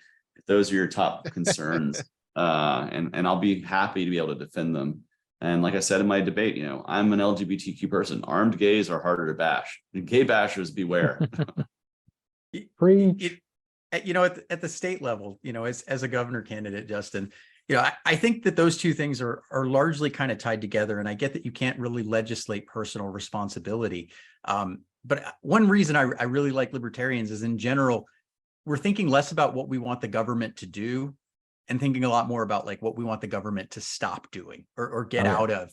And one thing that I see, thankfully not too much in North Carolina, at least in the scope of kind of how you could broaden that out to everybody, is we got to stop weaponizing the government against people who use self-defense. Like there's these instances in other states that, you're seeing an armed robber coming in to the store and like you have a gun pointed on you. I don't know about you, but when I carry, if someone draws a gun like this, if I get an opportunity to defend myself, I'm going to do that. And then you've got the government being weaponized and like forcing us to pay to put this person in jail. I'd love to see as president, like where if you come in and there's clear video evidence of something like that, pardon that person as well. Right. And kind of have the government stop removing that, because I think an armed society is going to naturally be a little bit more polite. And I do think if you had, 30% of the population that was carrying and trained, I think a lot of those things would probably go away over time. I think mass shooting certainly would, right? That's one that's a big issue in North Carolina in the education space, right? Like there's so many, I work with disabled vets and there are vets out there who would dedicate their life in the sense of duty, like you were talking about, Justin, where it's not necessarily duty to the government, duty to the community. Like libertarians have that. Like when I'm going out and doing my local activism, it's because I want my community to be better, whether it's through politics or making connections by people doing mutual aid, whatever it is, I want to make my community better. But at the government level, I think we need to really stop weaponizing the government in a way that is causing us to feel like we don't need personal responsibility, right? Where if someone's going to go into a store and they think, hey, I'm going to pull a gun on this person and rob whatever I can get. And the reality is, I might spend the night in jail, maybe a week or two, and then I'm going to get right back out there. Like, if that person had to actually think twice, hey, if this guy is armed and is not afraid that the government is going to go after him for defending himself and his property, I think personal responsibility might end up being the result of a policy change radically in favor of 2A. Along those lines, you talk about duty. Like, me personally, I love this country. I love the United States of America. I love our founding documents. I love the ideals we were built on. I recognize very much we have a long way to go to achieve that, but like, that's something beautiful worth pursuing to me. But the only way that happens is if we pursue it. And I used to love our flag. And I don't anymore, because it doesn't associate with the country for me. It associates with the government. And the government is the biggest impediment to pursuing everything that this country was built on. It's so frustrating. But so along those lines, as we're trying to fix things, Justin, your third most important issue. Third. I mean, those are the two big ones. Just throw one out, because I want to get through this quick, because I have some pretty interesting questions coming up. Energy policy. I think that's a big one for me. Ooh. I can lightning round that one for you. Yeah. Yeah. So I believe in removing all subsidies for all energy and letting the market determine those things. But I also believe that one of the biggest hindrances to nuclear becoming more ascendant is the amount of red tape and the huge amount of investment that you have to put in, that much that is government spending that you have to spend for regulatory stuff. I think we can reduce that red tape so that nuclear actually becomes really competitive and starts growing. Like, we just brought on the first new nuclear plant. Congrats to Georgia. 30 years. Well, congrats, except that it cost us a lot more money, went over double budget, and a lot of that had to do with BS regulatory stuff. And so we're right now suffering from record rate increases to our power bills right now to pay for this thing. Not that we got to choose, right? We didn't have a choice. It was done through the regulatory agency and through Georgia Power, and we're just now paying. I mean, I could show you where I have a friend who's paying basically double what her power bill was last year, year over year. So she's got 9 kids, so it's not like, I told her just to strap them to a generator and then that their energy would keep producing for her. But as much as I want to have more nuclear, I think we can do it better than what we've done this past time. I think there's a lot of lessons of what not to do in the future. But that doesn't mean I want to stop having nuclear in the future, because it's really a cheaper, clean, more carbon-free way. Yeah, right. It's going to be great. So yeah, nuclear stuff is for energy policy. So just I'm with lightning you. rounding that. The most frustrating thing about that is, so like, I'm not rich by any stretch of the imagination, but like, I've worked hard to get where I am. If my energy bill goes up, it's a major inconvenience, but I'm okay. Someone with 9 kids who's worried about food on the table, like, that can be life-changing in a bad way. That Chase, that maybe I'll can invite you create back. homeless people. Very quickly, along with inflation and housing costs. That's Paul Krugman tweeted, if you look at the inflation index, inflation has gone down 4% if you don't include housing, transportation, food, and energy. And it's like, you only include video game consoles and like and all other electronics, consumer electronics. That's the only thing we're going to index. And if that's the thing we're doing, well, inflation's gone down year over year. It used to cost you the equivalent of $5,000 to get one of them black and white cathode rube televisions, cathode. But yeah, so exactly. I've been trying to avoid energy discussions because that's a whole podcast episode. So put a pin on that one. Chase, maybe I invite you back because Georgia did just open the nuclear plant. But Mike, let me kick it to you. So everyone, again, firetheuniparty.com. You can check out Mike's planks. But from a personal perspective, what are your 3 main issues? Yeah, I mean, I think for me, government transparency, criminal justice reform, and the economy. Those are probably like the 3 biggest issues for me. And it's largely, like education I know is important, but I homeschool my kids. So I'm kind of like, North Carolina is easy enough that I have a college degree. I basically file one form with the state every year and do a standardized test. It's easy to do that. But those are the issues that matter to me. And, the most. I think if Chase is president, he's got a lot more power than I could at governor to make real change in that area. But I think there's a lot we could do at the governor level too. starting by little things like, forcing a change to body cam laws, like that's what I'm real passionate about in the criminal justice space, just because I've seen how abusive the government of North Carolina is when we, the taxpayers, pay for evidence that is collected on us and then have to take someone who was homeless and raise $30,000 to have a legal fight just to get the body cam footage. To me, that's criminal that a judge can even say no to that. Maybe they could agree to like blurring other people, but if you are on that footage, especially if you're abused by the police, it should be as simple as can I have that document, right? That's something you have. It's evidence that's been collected. And you got to change that in North Carolina, because I can tell you right now, all across this state, there are people who are being abused by people who work for the government, and there's video evidence of that abuse, and neither the victim nor the public will ever see it because of North Carolina's laws. So I'd love to see kind of how you could help me in that front of changing things in North Carolina. I don't know if you could do it from the top down, but. Well, let's talk about transparency first, right? That was the first thing you mentioned. Here's one thing I can promise you if I am ever elected president, is that the office of president will be weaker the day that I leave office than the day that I entered office, because I'm going to reduce a lot of the trappings of the office that make it less transparent, but I'm also going to reduce a lot of the power of the presidency. And I'm going to ask that Congress give me legislation that actually makes me a less powerful president than I am, because I do believe in restraint that way. We need executive restraint. The other big thing is I'm actually going to follow through on a lot of the transparency promises that were actually made under the Obama administration that never followed through. I believe in being open and honest with our foreign policy, for instance. I would declassify lots of material so long as it's not harming anybody directly who's in the field right then and there. We're going to be open and honest with what we're doing. And we're going to, so hopefully when we do that, we're going to start operating better, because we're going to be operating in the light, not in the dark. And I think that's a much better position for the American people to be in than just having government do things without them knowing about it. But then moving into criminal justice, I want to give you a little bit of story. You mentioned body cams there. I'm part of the I'm part of the Stop Cop City movement in Atlanta, trying to stop this mega huge police training facility that not only will train Atlanta police in militarized tactics, but probably your police in your local hometowns, because they're going to come travel and use this facility and pay the private Atlanta Police Foundation to use it. But when we were originally the original protests, much of it were happening in the woods of what's called the Wolani Forest. And there were people who were camping out in the woods to protest, to prevent construction, to prevent clear cutting. And one such person was their nickname is Tortuguita. It means little turtle. They're a non-binary protester and environmentalist.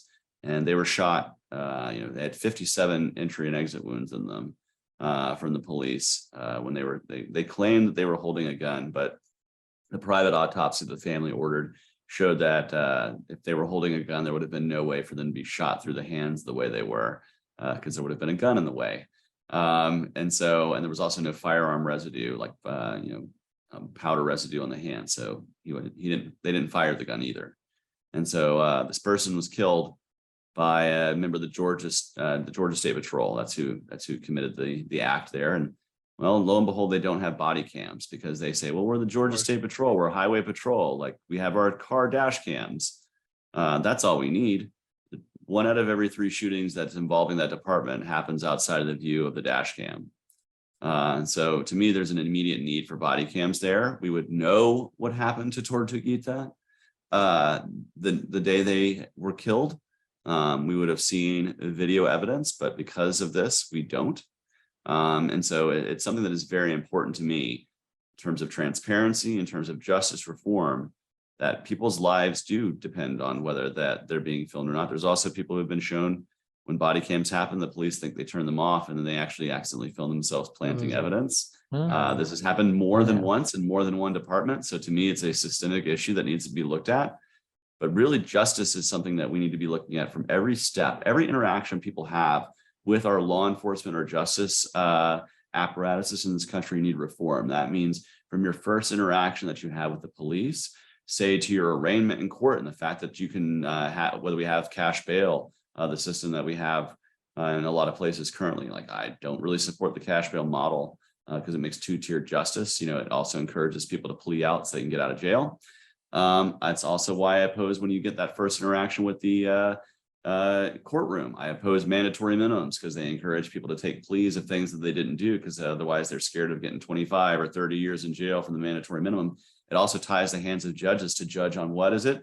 Case by case basis. Imagine that, judging it by case when you have cases in front of you. That should be done. And then all the way to the way we treat our prisoners. I actually oppose for-profit prisons.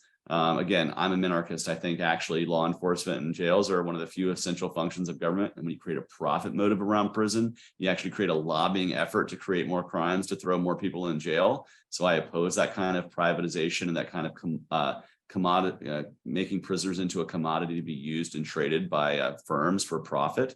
I just don't support that kind of thing. And lastly, Georgia has the worst probationary periods in the country. We have the longest in the country.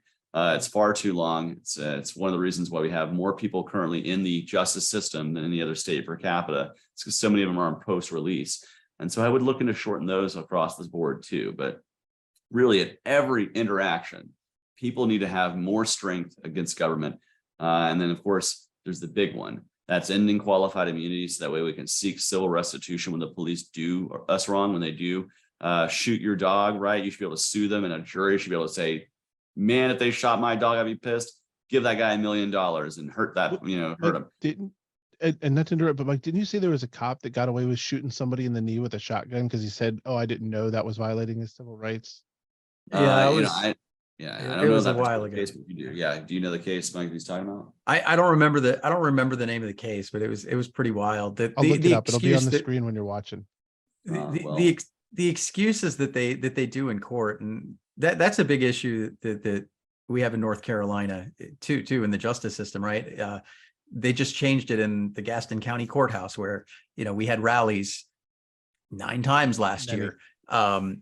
July 1st, they have now banned cell phones and recording devices in the courtroom. To me, that simple idea that if you're going to have a government, whether constitutionalist, minarchist, wherever you may fall on this scale, if you're going to have a government that has the authority to put someone in a cage, right? Like forcibly put someone in a cage and go through that process, for you not to allow the public that is interested in seeing what is going on there to actually film, hey, what was said? Did someone come out with a nonsense excuse of, oh, I didn't know shooting him would violate his constitutional rights? Like, if that was on video and that made the news, like, people would be outraged enough that excuse would never get used again, right? But the whole process, government just seems to be at every level, like municipalities all the way up to the federal, like really trying to do everything to make it as opaque as possible and prevent the public from seeing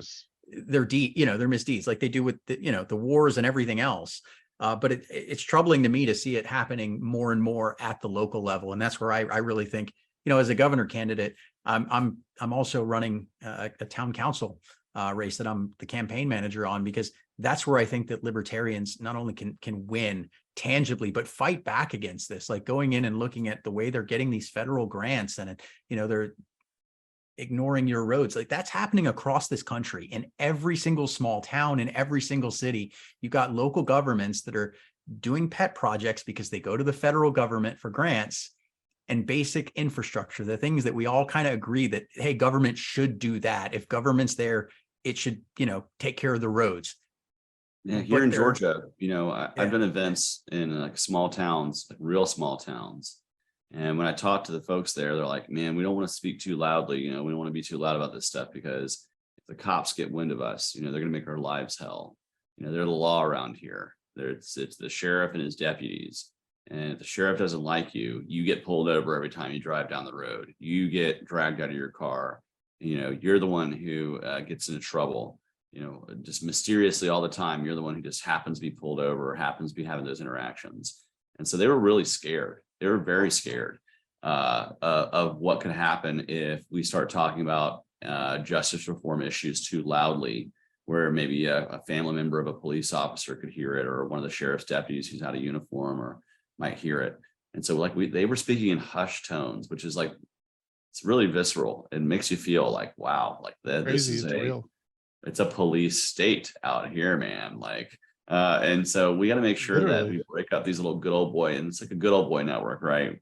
We got to make sure How do we're we fix breaking the that up. culture? Because we're looking at it the political solution, but that's something like I think, I mean, if we really want to fix this, I mean, I think changing that police culture, right? Like that thing that when someone who's a good cop, right, sees someone do something that they look at like, that's just wrong. Like we all know, right? Yeah, the way you do that is you involves more whistleblower protections for people who are doing wrong to make sure that you're not going to have punitively punished.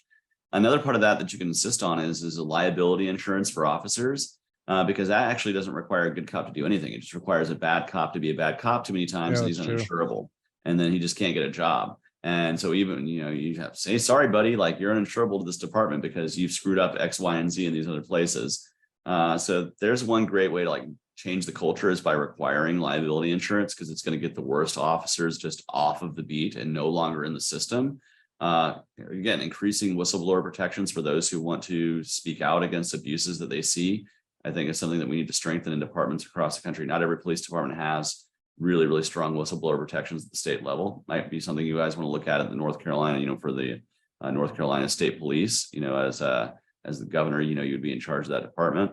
And then, the way you change the culture overall is, we have to quit insisting that the police are like the first thing that we should call anytime there's an issue. I think we sometimes have to take things in our own hands a little bit more.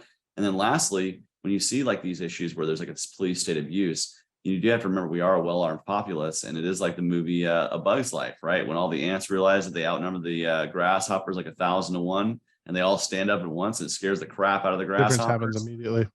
Sometimes we have to do that in real life, and it does happen in real life. You know where that happened? Right here in the South, where Jim Crow was the law, and you had people who organized themselves in a nonviolent, peaceful resistance way to just say, we're not going to handle this thing. We're not going to take this stuff. We are going to peacefully march and organize together. And it wasn't just those who were being affected, by the way. It wasn't just, I say this all the time. I was speaking to somebody from Mississippi, and I talked about this to LP Mississippi on social media. It wasn't just Black Mississippians who organized for change in Mississippi. There were a lot of people who came down to Mississippi to help organize for that change. And there were a lot of white Mississippians who jumped in too at the risk of their own lives. And that's a lesson we need to learn as libertarians. It does not just matter that it's our liberty being threatened. It's when anyone's liberty is being threatened that we have to stand up and stand firm and stand together against that kind of stuff. And that is how you tear down an abusive state. We learned that lesson in the 60s when we saw people do that in a peaceful, nonviolent resistance way. We need to do that again. We need to get that spine. We need to get that steel in our spine to stand up and say, you know what? We might actually have to take some licks to get that. And I make no illusions that John Lewis, civil rights hero, I disagree with him on a lot of policy, ran for a seat after he died. But the man took a police baton. He's a freedom rider. I mean, the dude, yeah, I'm with you. Right? He's a hero. And so, sometimes you have to be willing to say, I will take the fire hose if it means that my kids get to live in a more free world. And we have to be willing to have that courage sometimes. And those are the people that I look to when I look to like inspiration for why I want to fight for freedom, for why I want to be a libertarian. Those are the people I look to. We should stand up and be like them. And, that's where we should draw our inspiration when we do this in the future, not just in the political realm, but in the activism realm. We got to be willing to take the hits so that our kids don't have to. So something interesting along those lines, because Mike, you ask, how do we change that culture? But I think you have some of the answers. Is one, as governor, anyone who's convicted of a nonviolent crime is pardoned immediately. So if cops stop arresting people for nonviolent crimes, we take nonviolent crimes off the books, then they don't have that leverage to go in and be like, you were speeding, I'm taking you to jail because I smell marijuana. Like, oh, well, that's not illegal and it's a waste of time. I don't mind if they're a little aggressive against rapists and murderers and people who are committing real crimes. Like, hey, if you got to be a little aggressive to get them in, I mean, I'm not, don't commit any acts, don't commit any undue violence by any means, but if you got to be a little aggressive to take care of business, those are the people I want you to do that with, not innocent people, right?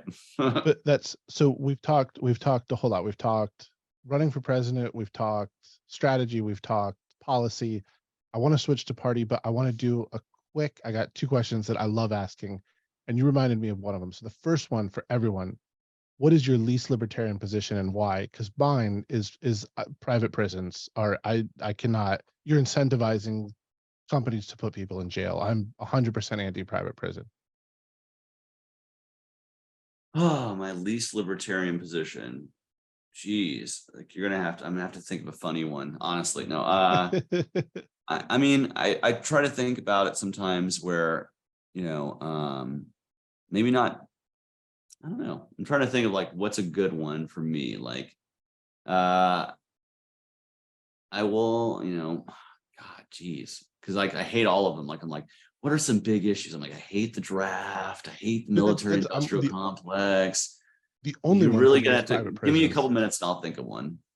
Justin, you got one? Justin, I'm assuming yours is you love gun control, right? Like we should. Yes, I do. We should ban a lot of things. I have a lot of I think at the edges of libertarianism and anarchism, I have some things that are not quite libertarian. Like I'm uncertain that the idea of bringing every troop home would make us safer, because I do think projection of power has a function. I just don't know where I land on where that line is. I certainly don't think that It's not 894 foreign bases. been to some bases that most Americans don't know exist, and I think they shouldn't exist. So I think there's a role there for not every troop needs to necessarily be in the United States, but also we shouldn't be dropping bombs on people who can't point to America on a map. So I got one for you. The libertarian ideal would be to have no funding in education, to let that be a purely individual private thing where you decide that stuff. I actually believe there's a reason to fund education, but I also believe that you do that at the student level. You fund students, not systems. And I believe that the funding level should be allocated at the state or local level. That shouldn't be a federal government thing, certainly. But I do believe that there is some sort of need to, put some sort of public investment behind the ability for people to do that, because there's always going to be people who just cannot afford school, right? And can't afford an education. And the way you stopgap that is you fund the individual students, and then you create a marketplace for education that way. It also creates a profit incentive to create schools. So maybe that's probably my least libertarian position that I regularly fight for, which is funding students, not systems. It's not necessarily super ideologically, anarchist, or probably it borders on minarchism. It's really outside the realm of minarchism. It's a hard square to peg, or what's in the round hole, square peg, something like that. I don't know the phrase. You see me smiling because that's literally Mike's education platform. So North Carolina's constitution is interesting because we're required to fund student education, but it doesn't have to be public education. So Mike's actual plank is take all the money and we will embrace equity. We will distribute it equitably among students as long as parents spend it on education. But real quick, Mike, your least libertarian position, because I got one more lightning round question and a few more in party. I mean, I feel like Chase just stole my thunder, right? Yeah. It's in my platform, right? But I'm basically calling for just that, right? Where libertarians are like, why do we have to have a public school system at all, right? And I'm not trying to take that route. I'm saying our Constitution requires us to pay for it. So divide it by the number of students. Every parent goes, hey, this is where I want to send my kid. Force the public schools to compete with everything else. If the public school system provides a better education and gets a better outcomes for the same dollar, fantastic. Public schools can stay as long as they can. But if they can't do that and they're putting out subpar results on a per dollar basis, they shouldn't exist at that point, right? But let them put themselves out of it, because I think in the short term, they would have to do a lot of trimming, right? All of the administrative layers that have grown over the past 20 years in North Carolina, all of this new money that we're putting into education is flowing into administration, and teachers themselves are not, the ones doing the actual work and educating the children. Like, they're not getting good raises. And if you did a system like this, teachers would be the ultimate benefactors, right? I mean, at the end of the day, a teacher could say, hey, I'm going to take, 15 students. It comes out to about 10 grand per student. Now you've got a teacher who can run a small community school out of her house or his house, have $150,000 to work with. They can put 50,000 of that into like materials, to have a class of 15. And now that's a six-figure teacher with control over the curriculum, like better educated students, just force those dollars that we're already allocating, force them into the freest of market situation, where if your parents, hey, I don't like this school, don't force them, liberate them into the freest market available. Liberate them, right? Well, if you force them to compete, if you force the public system to compete with the free market, like, I don't know. I'm for forcing the government in some cases. Like that's one thing that like I'm against force, but in governance, we should force the government to compete. I think that when they have a monopoly on anything, there's no way we can realistically fight against that. But if you break their monopoly and force them to compete with things where, you know, hey, if they're going to be building the roads, if some dude comes up with a crazy idea that makes that 1,000 times cheaper, and he's like, you know what, I'm just going to go fix all the roads. I've got some new stuff, I'll spray on it, and now we don't need the government to fix the roads. Like, good. That guy just, if he makes a profitable business for like getting the roads fixed for, you know, 10 cents on the dollar and wants to do it himself, great. Force the government to compete, and now the government's out of the road business. Like that's a good solution to education. It's not very libertarian, and I admit that, but it's in my government platform. I mean, I think it's quite a bit more libertarian than anything we have in this country. Yeah. Well, I just don't know if it's like hardcore anarchist or really it's like just outside the realm of minarchy. So, but it's certainly, I would say it's less libertarian than just not having any funding for schools. But I believe, you know, pragmatically, that's where most people are going to be with terms of, and like if you could just look at the success of, say, Corey DeAngelis, who is like, he's been passing school choice bills all over the country on the idea of funding students, not systems. So, you know, big on you. Our least libertarian issues are not really that unlibertarian. Yeah, that's weird how that happens. Comes with the territory. Right? Yeah. So I got a couple more questions I want to talk about the party, but really quick, lightning round, no explanation, in reverse order. Mike, snap my fingers, you're president. What are the first three agencies you abolish? The IRS, the CIA, and the NSA. Nice. Chase. The DHS, the IRS, and the DOE, Department of Education. Justin. I'll go with DHS, even though ATF specifically is who I want to defund. Department of Education, and then the IRS. Nice. I'm going Fed first. I mean, just spy. And then I'm keeping the IRS to audit the Fed, but I'm getting rid of the Department of Education and the CIA, and then the IRS as soon as the Fed is audited. The Fed is technically not a government agency. Isn't that insane? It's quasi-private. I've worked with them. I have worked to regulate with the Fed, the entity that I was working with, who is also underwriting the Fed. I was like, how is this possible? But whole separate discussion. I want to change gears for a couple more minutes, if that's cool.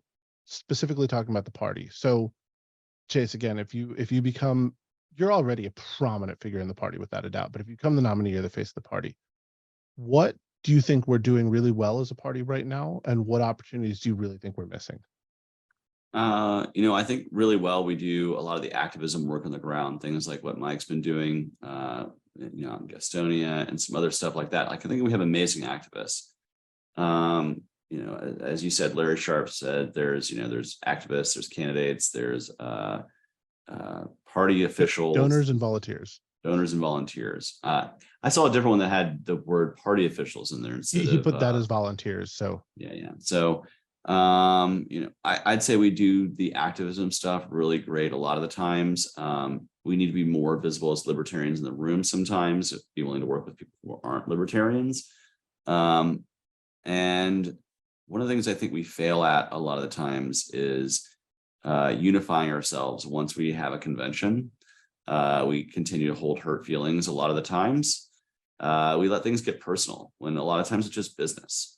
You know, I've been attacked by some people in the past who I go, why do they feel the need to so personally attack me? I've never said a personal thing about them in my entire life. Any criticism I've ever given has been legitimate about business. Like, so I think sometimes we got to quit getting up in our fields as party members, right? Like,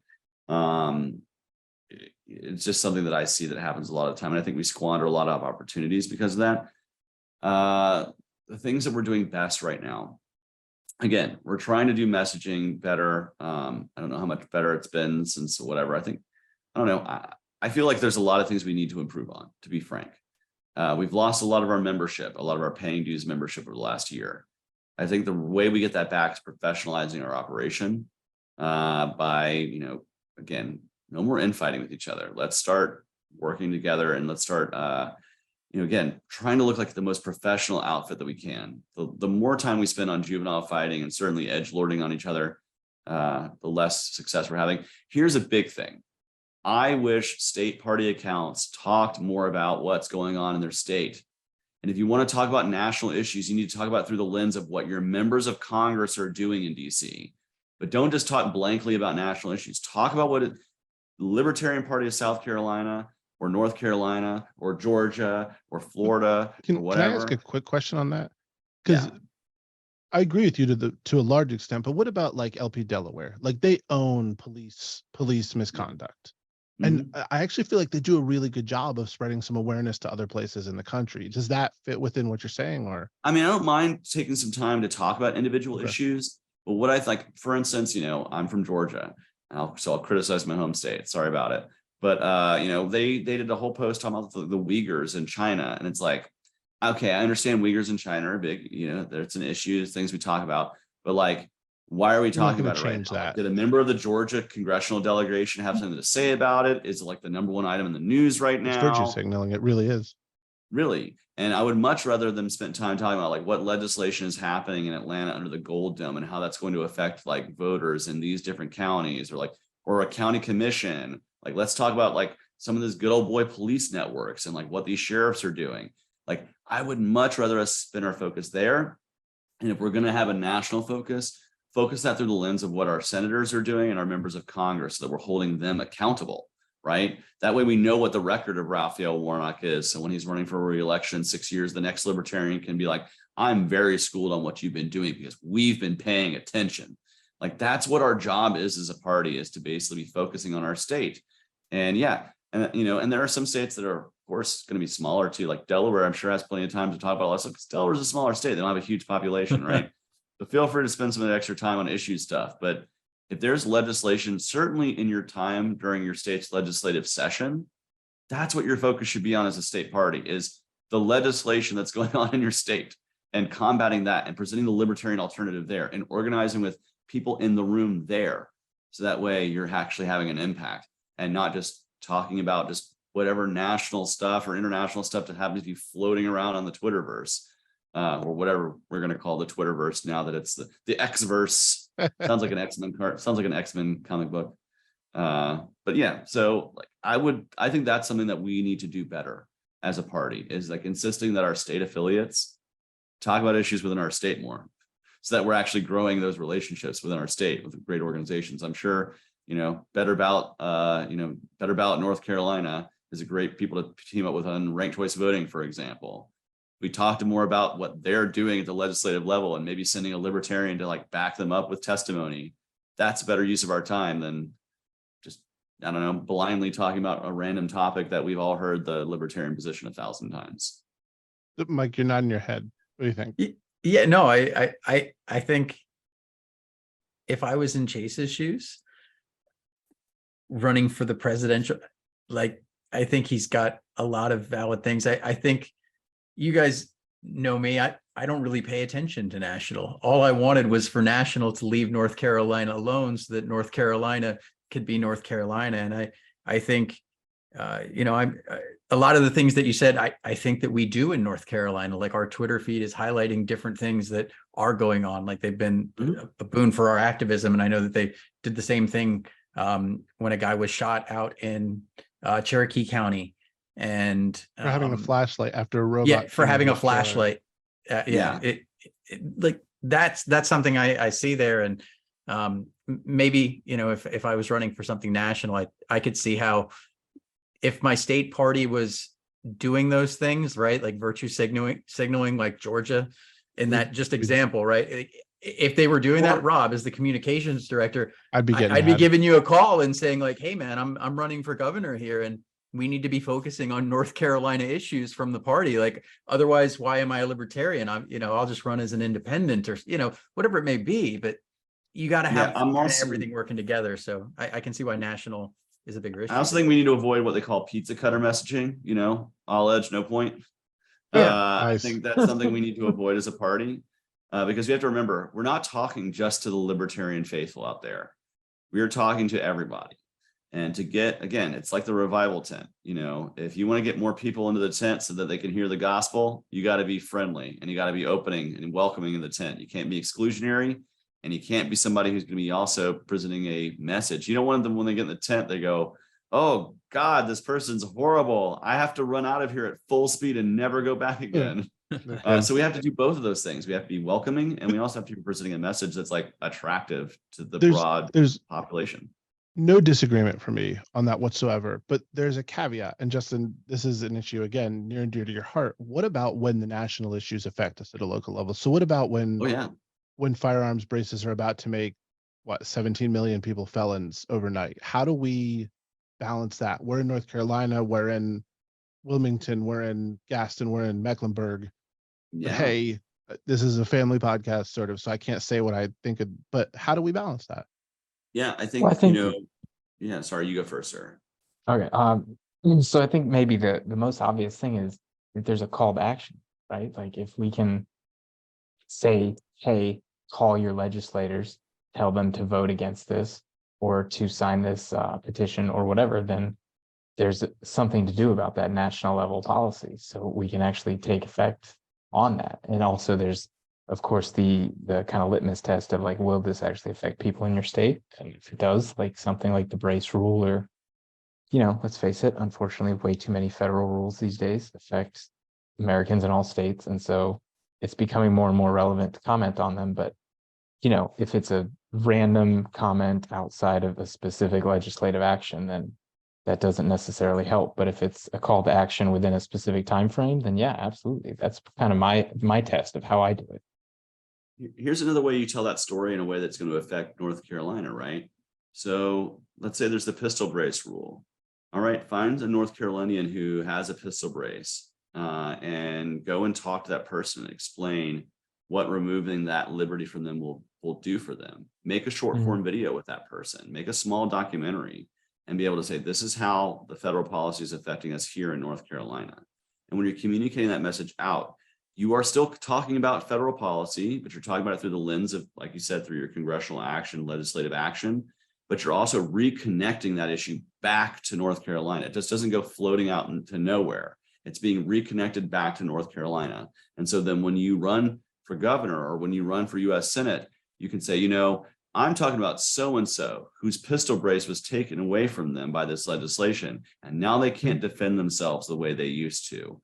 Or I'm talking about so-and-so who suffers from tinnitus, who should be able to put a suppressor on his pistol so that way he doesn't have to, suffer from crippling migraines every time he wants to go to the range.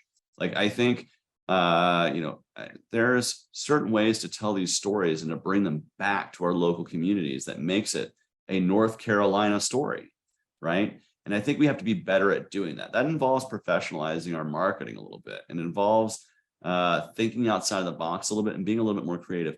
And I really think the visual media is something that we need to be able to pick up on a little bit better. I wish we were shooting hundreds of short form documentaries about how liberty intersects with people every day.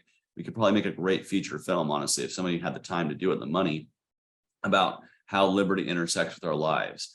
And we could use that using people all over the country, and they're just individual examples of justice, immigration, taxes, eminent domain, all these civil asset forfeiture, all these different areas where people interact with government in their lives. And we could tell those stories, but it requires us to find the people who are locally affected. If eminent domain is an issue you want to talk about, find somebody in your state who was screwed over by eminent domain and tell their story. And because you're going to reconnect with that person's going to tell their neighbors, those libertarians, they wrote an article about me and my story. And, sure, they didn't stop the government from screwing me over, but at least they told other people so we can stop it from other people from getting screwed over. That's how you make that connection. There's 3 things I tell every affiliate they need to do to succeed. 1, get a well-spoken person who's going to speak up at your county commission or city council meetings or what have you. 2, find your most activist member in your affiliate and make them your activism chair so they can go and be the libertarian in the room across single issue coalitions. Have them in rooms full of communists and socialists. Make sure there's somebody who can be polite enough to be in that room with them and not freak out over economics. If they're talking about justice reform, for instance, like I was with Cop City, I've been around a lot of socialists lately. And 3, do good in your community. Just find ways to do good. Clean a park. Help your, help the local elderly folks in your neighborhood keep their lawn mowed, or, cross the street if you see them. Like, just literally be good people.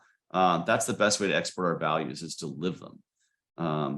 And so that's the kind of candidate I want to be at a national level. I want to try to create that brand awareness so that we have thousands and thousands of individual libertarians doing that in their neighborhoods all over the country. So I love the part about if someone had the money, because when I win that $1.6 billion lottery tomorrow, which is my life plan, no, but so It's I a win, you tax better on max people who are donate to bad me. at math. 100%, without a doubt. Yeah, I'm It's gonna walk with, voluntary like, though, so it's not actually as $30. bad as a tax. But Yeah, Mike and I have gone back and forth on this. I like gambling. That's a whole separate thing. So I do want to be conscious of time. We've gone over. It's been a really good discussion. I appreciate it. I have one more in-depth question for everyone and then two quick fire ones for you, Chase. But so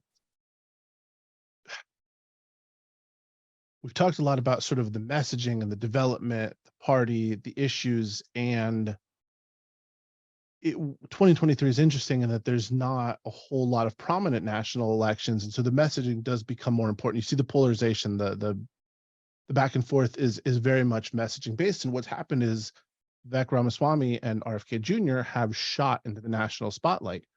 And what's interesting to me is the things that have catapulted them there are messages that they're very familiar to liberty-loving people. I don't know that they're libertarian. I'm certainly not saying they're libertarian candidates, but their messaging is. Do you all think, and granted, it's very early in the cycle, this is not to send some sort of message or take a position on their candidacy themselves, but the fact that what they're saying has gotten them this prominence, do you think it's shifting or reflective of a shift in culture and like people are more receptive to liberty messages? Yes, and here's why.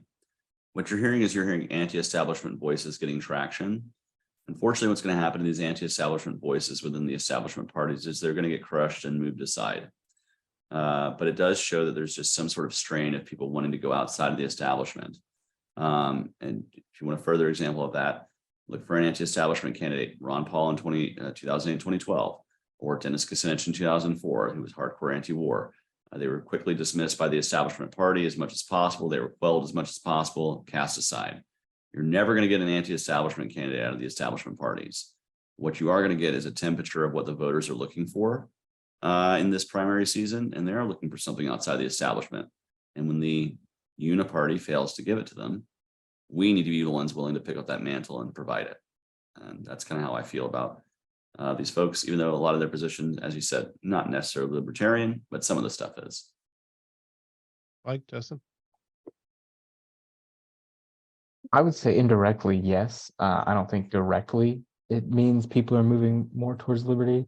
I think they're actually just moving more away from the establishment, like kind of That's a start. the uniparty, the paper belts, as Michael Gibson talks about it. Like people are just kind of realizing that like maybe these systems and governmental organizations and NGOs and stuff, maybe these people who make all the decisions for our lives shouldn't be making them anymore. And yeah, so indirectly, like however it gets there, you know, by any means necessary.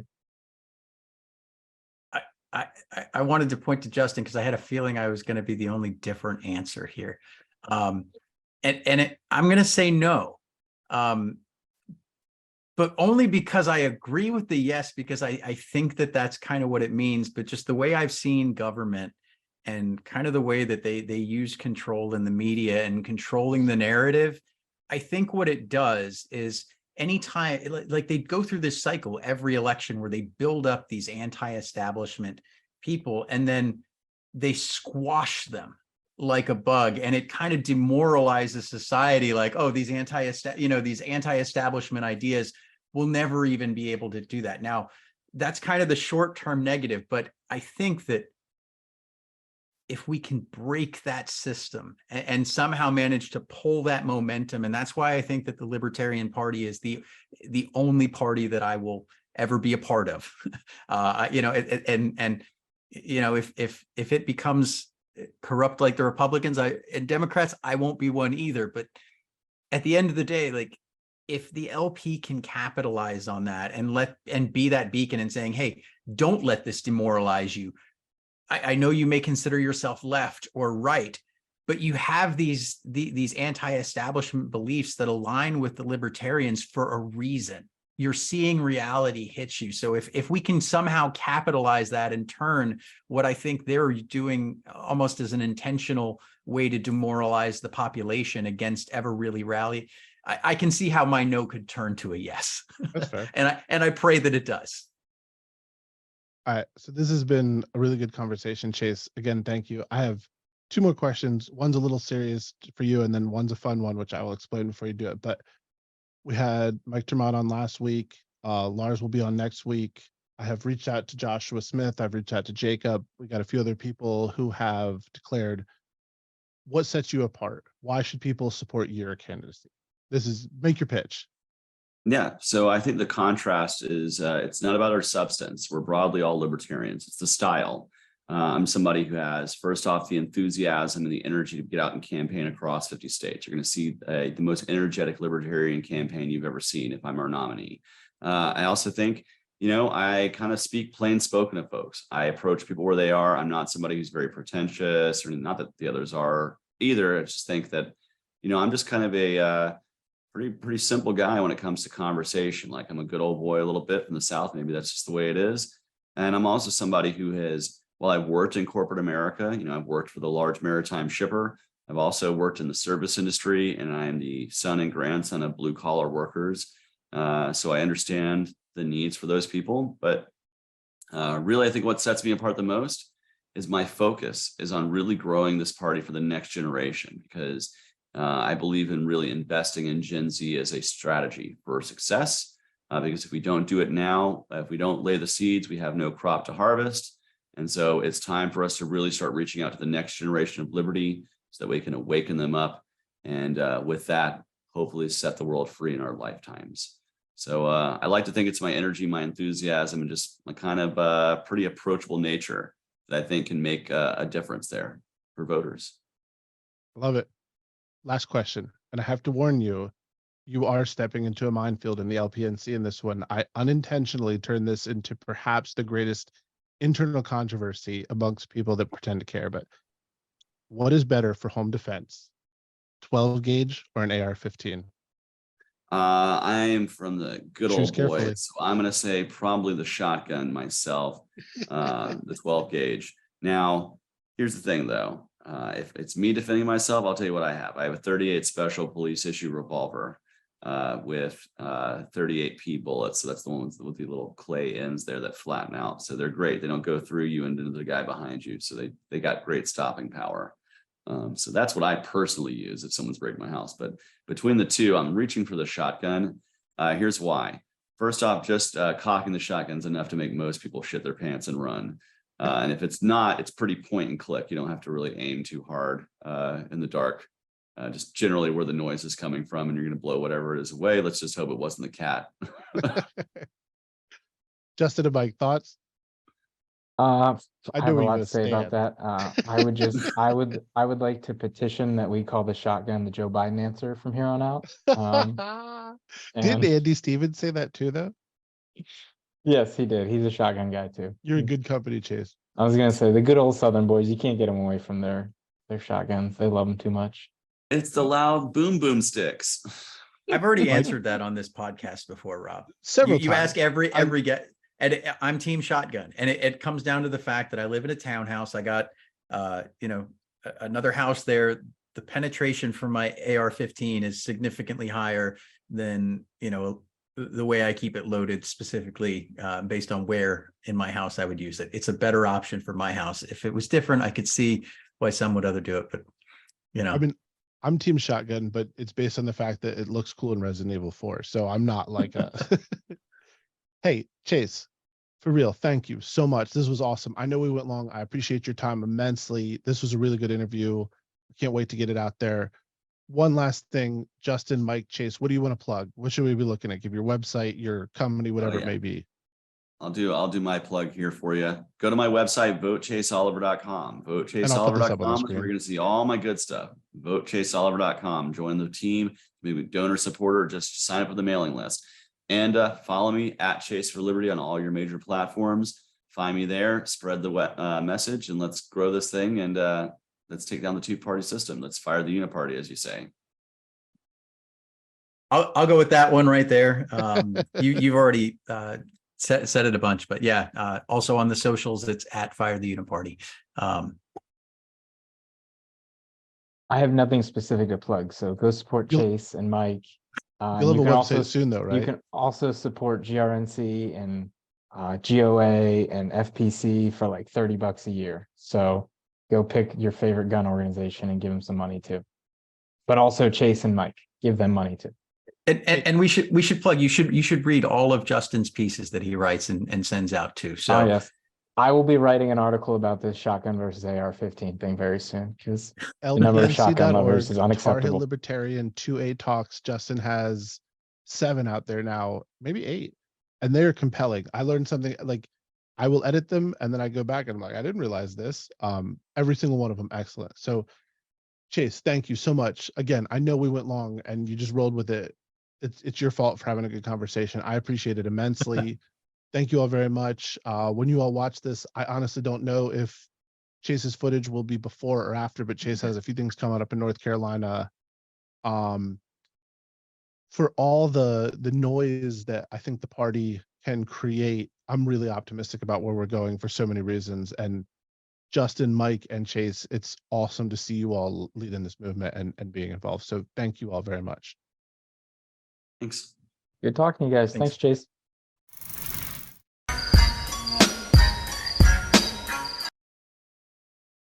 Hey, everybody, and welcome to the sports ball section of Liberty Inc. It's Dub and Groo, and this is the greatest sports show of all time. What are we going to talk about today, Dub? Well, I just got through, a couple hours ago, watching the women bow out of the World Cup by that much, at least according to the VAR, because what happened was one of our best penalty kickers was taken out of the game in extra time because no goals were scored in the game.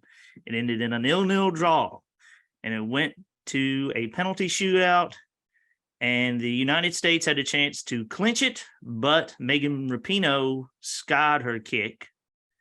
Sweden then missed again, so then Sophia Smith was the 5th penalty taker, and if she had hit, she would have won the match.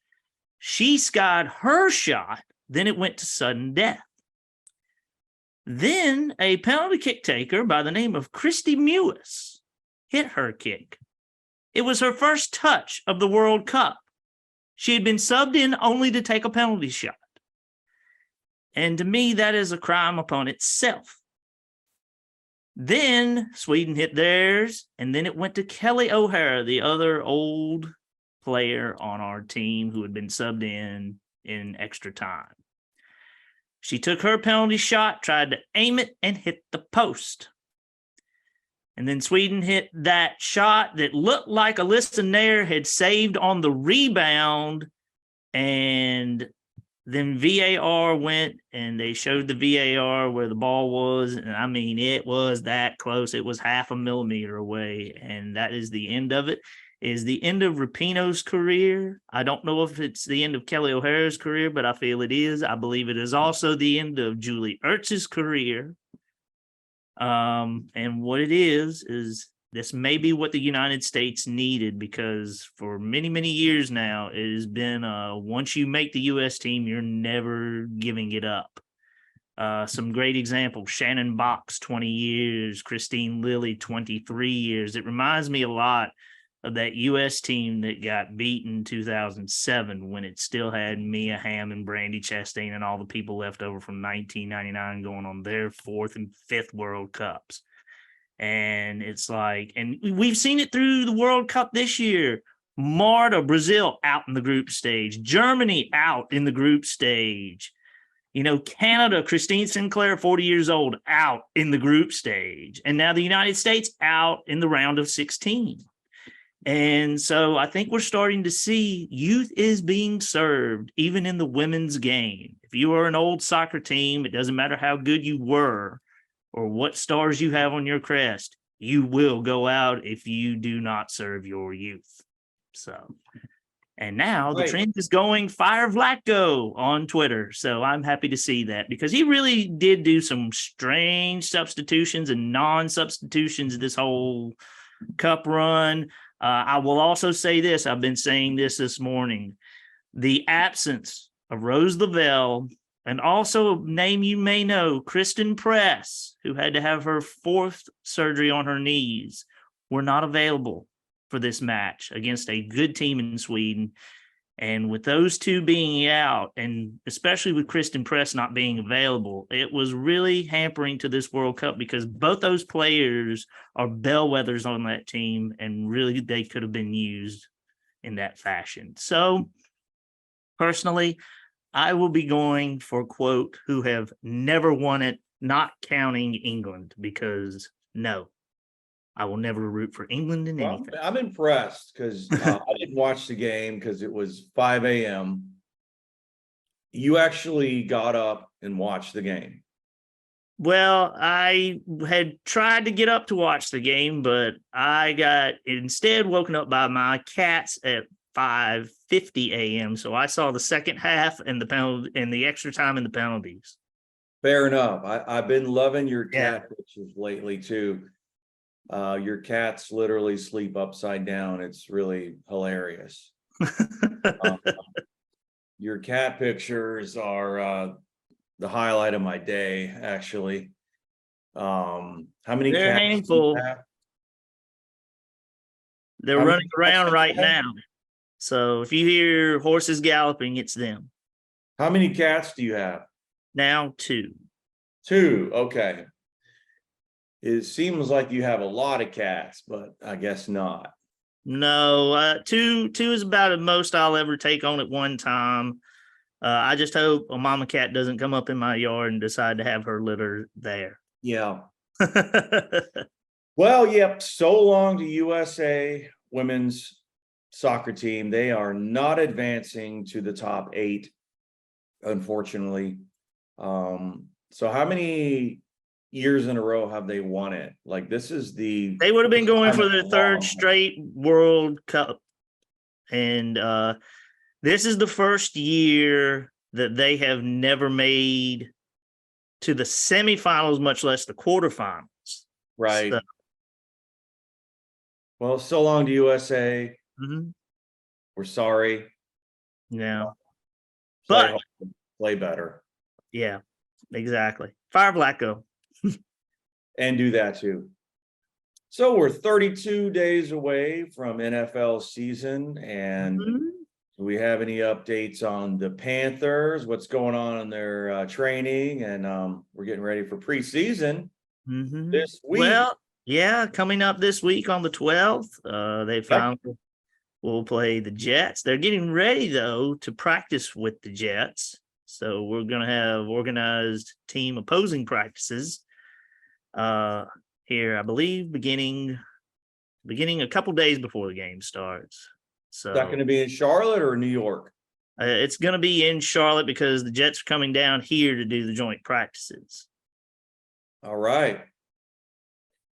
Still feeling good about Bryce Young. How about you? Absolutely. You know, he's going to be a rookie. He had a bad day the other day, but he, jumped back in the fray and threw 3, quote, touchdown passes. So I'm not worried about him. I'm just glad we have a stable situation at quarterback, a stable situation in the coaching department. And that's really all it is this year. Everything else is icing on the cake. Yeah. I need to get a chain like that, Dub. Oh, you're talking about this? What the heck is that? Well, Stand up for a this second. is the chain that was made by my good buddy DJ Howell, and he owns a company called Fan Cave Customs, and it is out of Shelby, North Carolina. He is a self-made man. He has a regular job too, but his side job is doing these. He has made That's the plenty of funniest thing I've ever seen in my life, dude. Yeah. Stand up. Yeah. Oh, I got to see this, man. yeah. It's this. Yeah, it's a full body Panther. It was back That's when the most ridiculous thing I've ever seen, man. And the thing is, I've always loved the full body Panther. It is. I'm surprised when they changed to this logo that's on the shoulder, they didn't create a full body Panther version of this. And to me, they did it a disservice that they didn't make a full body version, but I've got a full body version. So, oh, I love it, man. Well, when you first logged on, you look like Christian McCaffrey for some reason. I don't know why. But What? yeah, for some reason I was like, hey, you look like Christian McCaffrey for a second. Yeah. Well, I'm not Christian McCaffrey. I don't think I would. Here's the thing. I think they put out a poll a few years ago that said, could you gain 2 yards in the National Football League? And I voted no. I probably would not. You couldn't do it. I know I could do it. 2 yards. I know that's basically 6 feet, but I don't think I could do it. I know I with could the do talent that's out there on the field, that is. Well, you don't have enough self-confidence, Dub. I mean, would I try? Yes. Do I think I'd do it? No. You don't think you would do it? Oh man. And don't ask me if I think I could skate in the NHL. The answer to that is absolutely no. Oh no, I'm good no, on no. I skates. could not do that. I'll tell you straight up, I could not play hockey. Not on that level, but I know I could run. I know I could get a touchdown in the NFL. I'm confident about that. Very well. So anyway, but yeah, hockey, nope. I cannot skate backwards. I would hurt myself immediately and get a concussion. Like that's a fact. Like it wouldn't. Yeah, the concussion from falling on the ice and hitting your head. From falling like backwards. Yeah, onto my head. Yes. Yeah, it would not work. Anything else on the NFL? Well, no, but some interesting things have come across this week for one of the Panther opponents. Alvin Kamara has been suspended by the NFL, at least for the first 3 games, for his little incident where he beat a man to the inch of his life. And so he will not be available week 2 when the Panthers play the Saints on Monday Night Football. Wow. Well, you can't go around beating people to death. So. No, but apparently beating people is less of an offense than sports wagering. So yeah, or smoking a joint. Yep. Well, it's bigger crime to consume something than it is. I think the NFL in their last CBA wrote that out, that you couldn't be suspended for it. Now you can be sent to rehab for it, but you can't be suspended for it. It's the PEDs they're going after. Yeah. That's good. All right.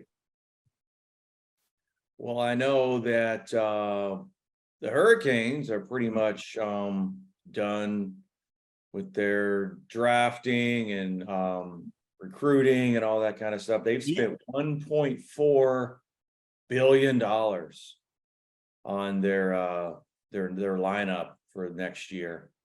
So, or they're the second highest spending team after New Jersey Devils. Hey, it's a different world now. Yeah. It is no longer the doldrums of the end of the Carmanos era where we were trying to spend some money. Yep. Because it's time, man. We got an owner that's spending money. We got an owner that's spending money and trying to get good players rather than an owner trying to spin to the floor and hoping a desperate person falls into their lap. Yep. So, and it's a good thing, and it's always good when we have a team that, for lack of a better word, is competitive rather than trying to compete for a lottery pick. Yeah. So,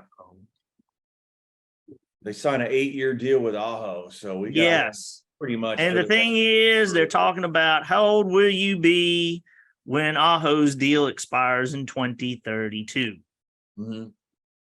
I will be 51. Dang. I don't even know. I can't do math right now. It's too early. But I'll be like 90, I think. No, you're not that old. But no, we have a team that is ramped and ready to go, and an owner that's spending money, like literally the second highest spending in the NHL, which makes me happy. So he finally is spending some money on this team. So good for that.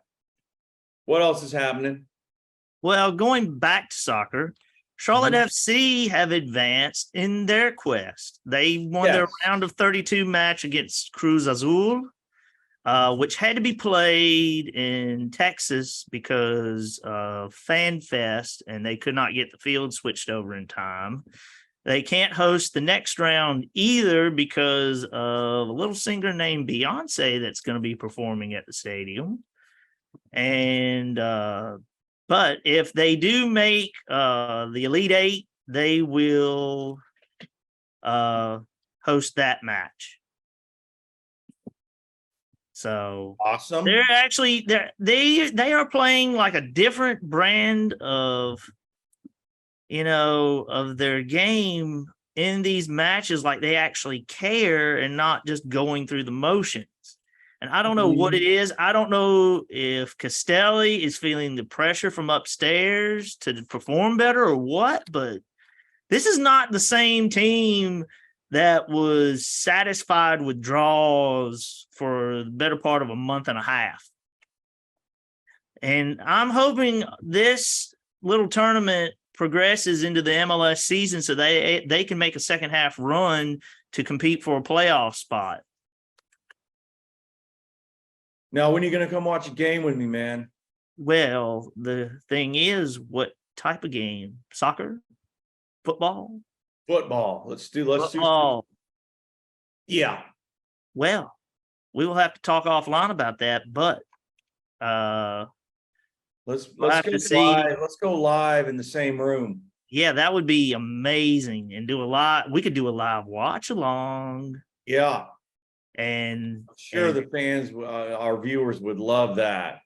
Oh, yeah. But we have to clear it with some people first. Right. And also, if we need to follow guidelines, we can't show the screen that we're watching. We can just show us watching. Yeah. It'd be so exciting for everyone to watch that. Absolutely. To see our crazy reactions. Now, you've got Panther stuff, right? Oh, yeah. Okay. Absolutely. A lot of it's old school, and all the players' shirts that I have no longer play with the Panthers. There's nothing wrong with that. That means you're not a fair weather. You're not a bandwagoner. You're fine in my book. Good. But see, my number doesn't exist. It's 06. Nice. This is a custom jersey. Because guess what? I know I'm not getting traded. No. Fan bases don't trade each other. You're not getting traded. You are going to be on the Panthers team forever. That's a fact. Matt Rule told me that. So the coach who shall not be named will not be spoken by me. Man, that's all I've got. If that's all you got. Well, it's a great day to be a North Carolinian. It's a great day to be a Tar Heel. And I mean that as a demonym, not as a person who attended the University at Chapel Hill. So I'm not a Tar Heel, but I believe you when you say that. Yeah. And so that's all from us today. And I'm going to bid y'all a fine farewell and have a great rest of y'all's week. Thank you for watching Liberty Inc.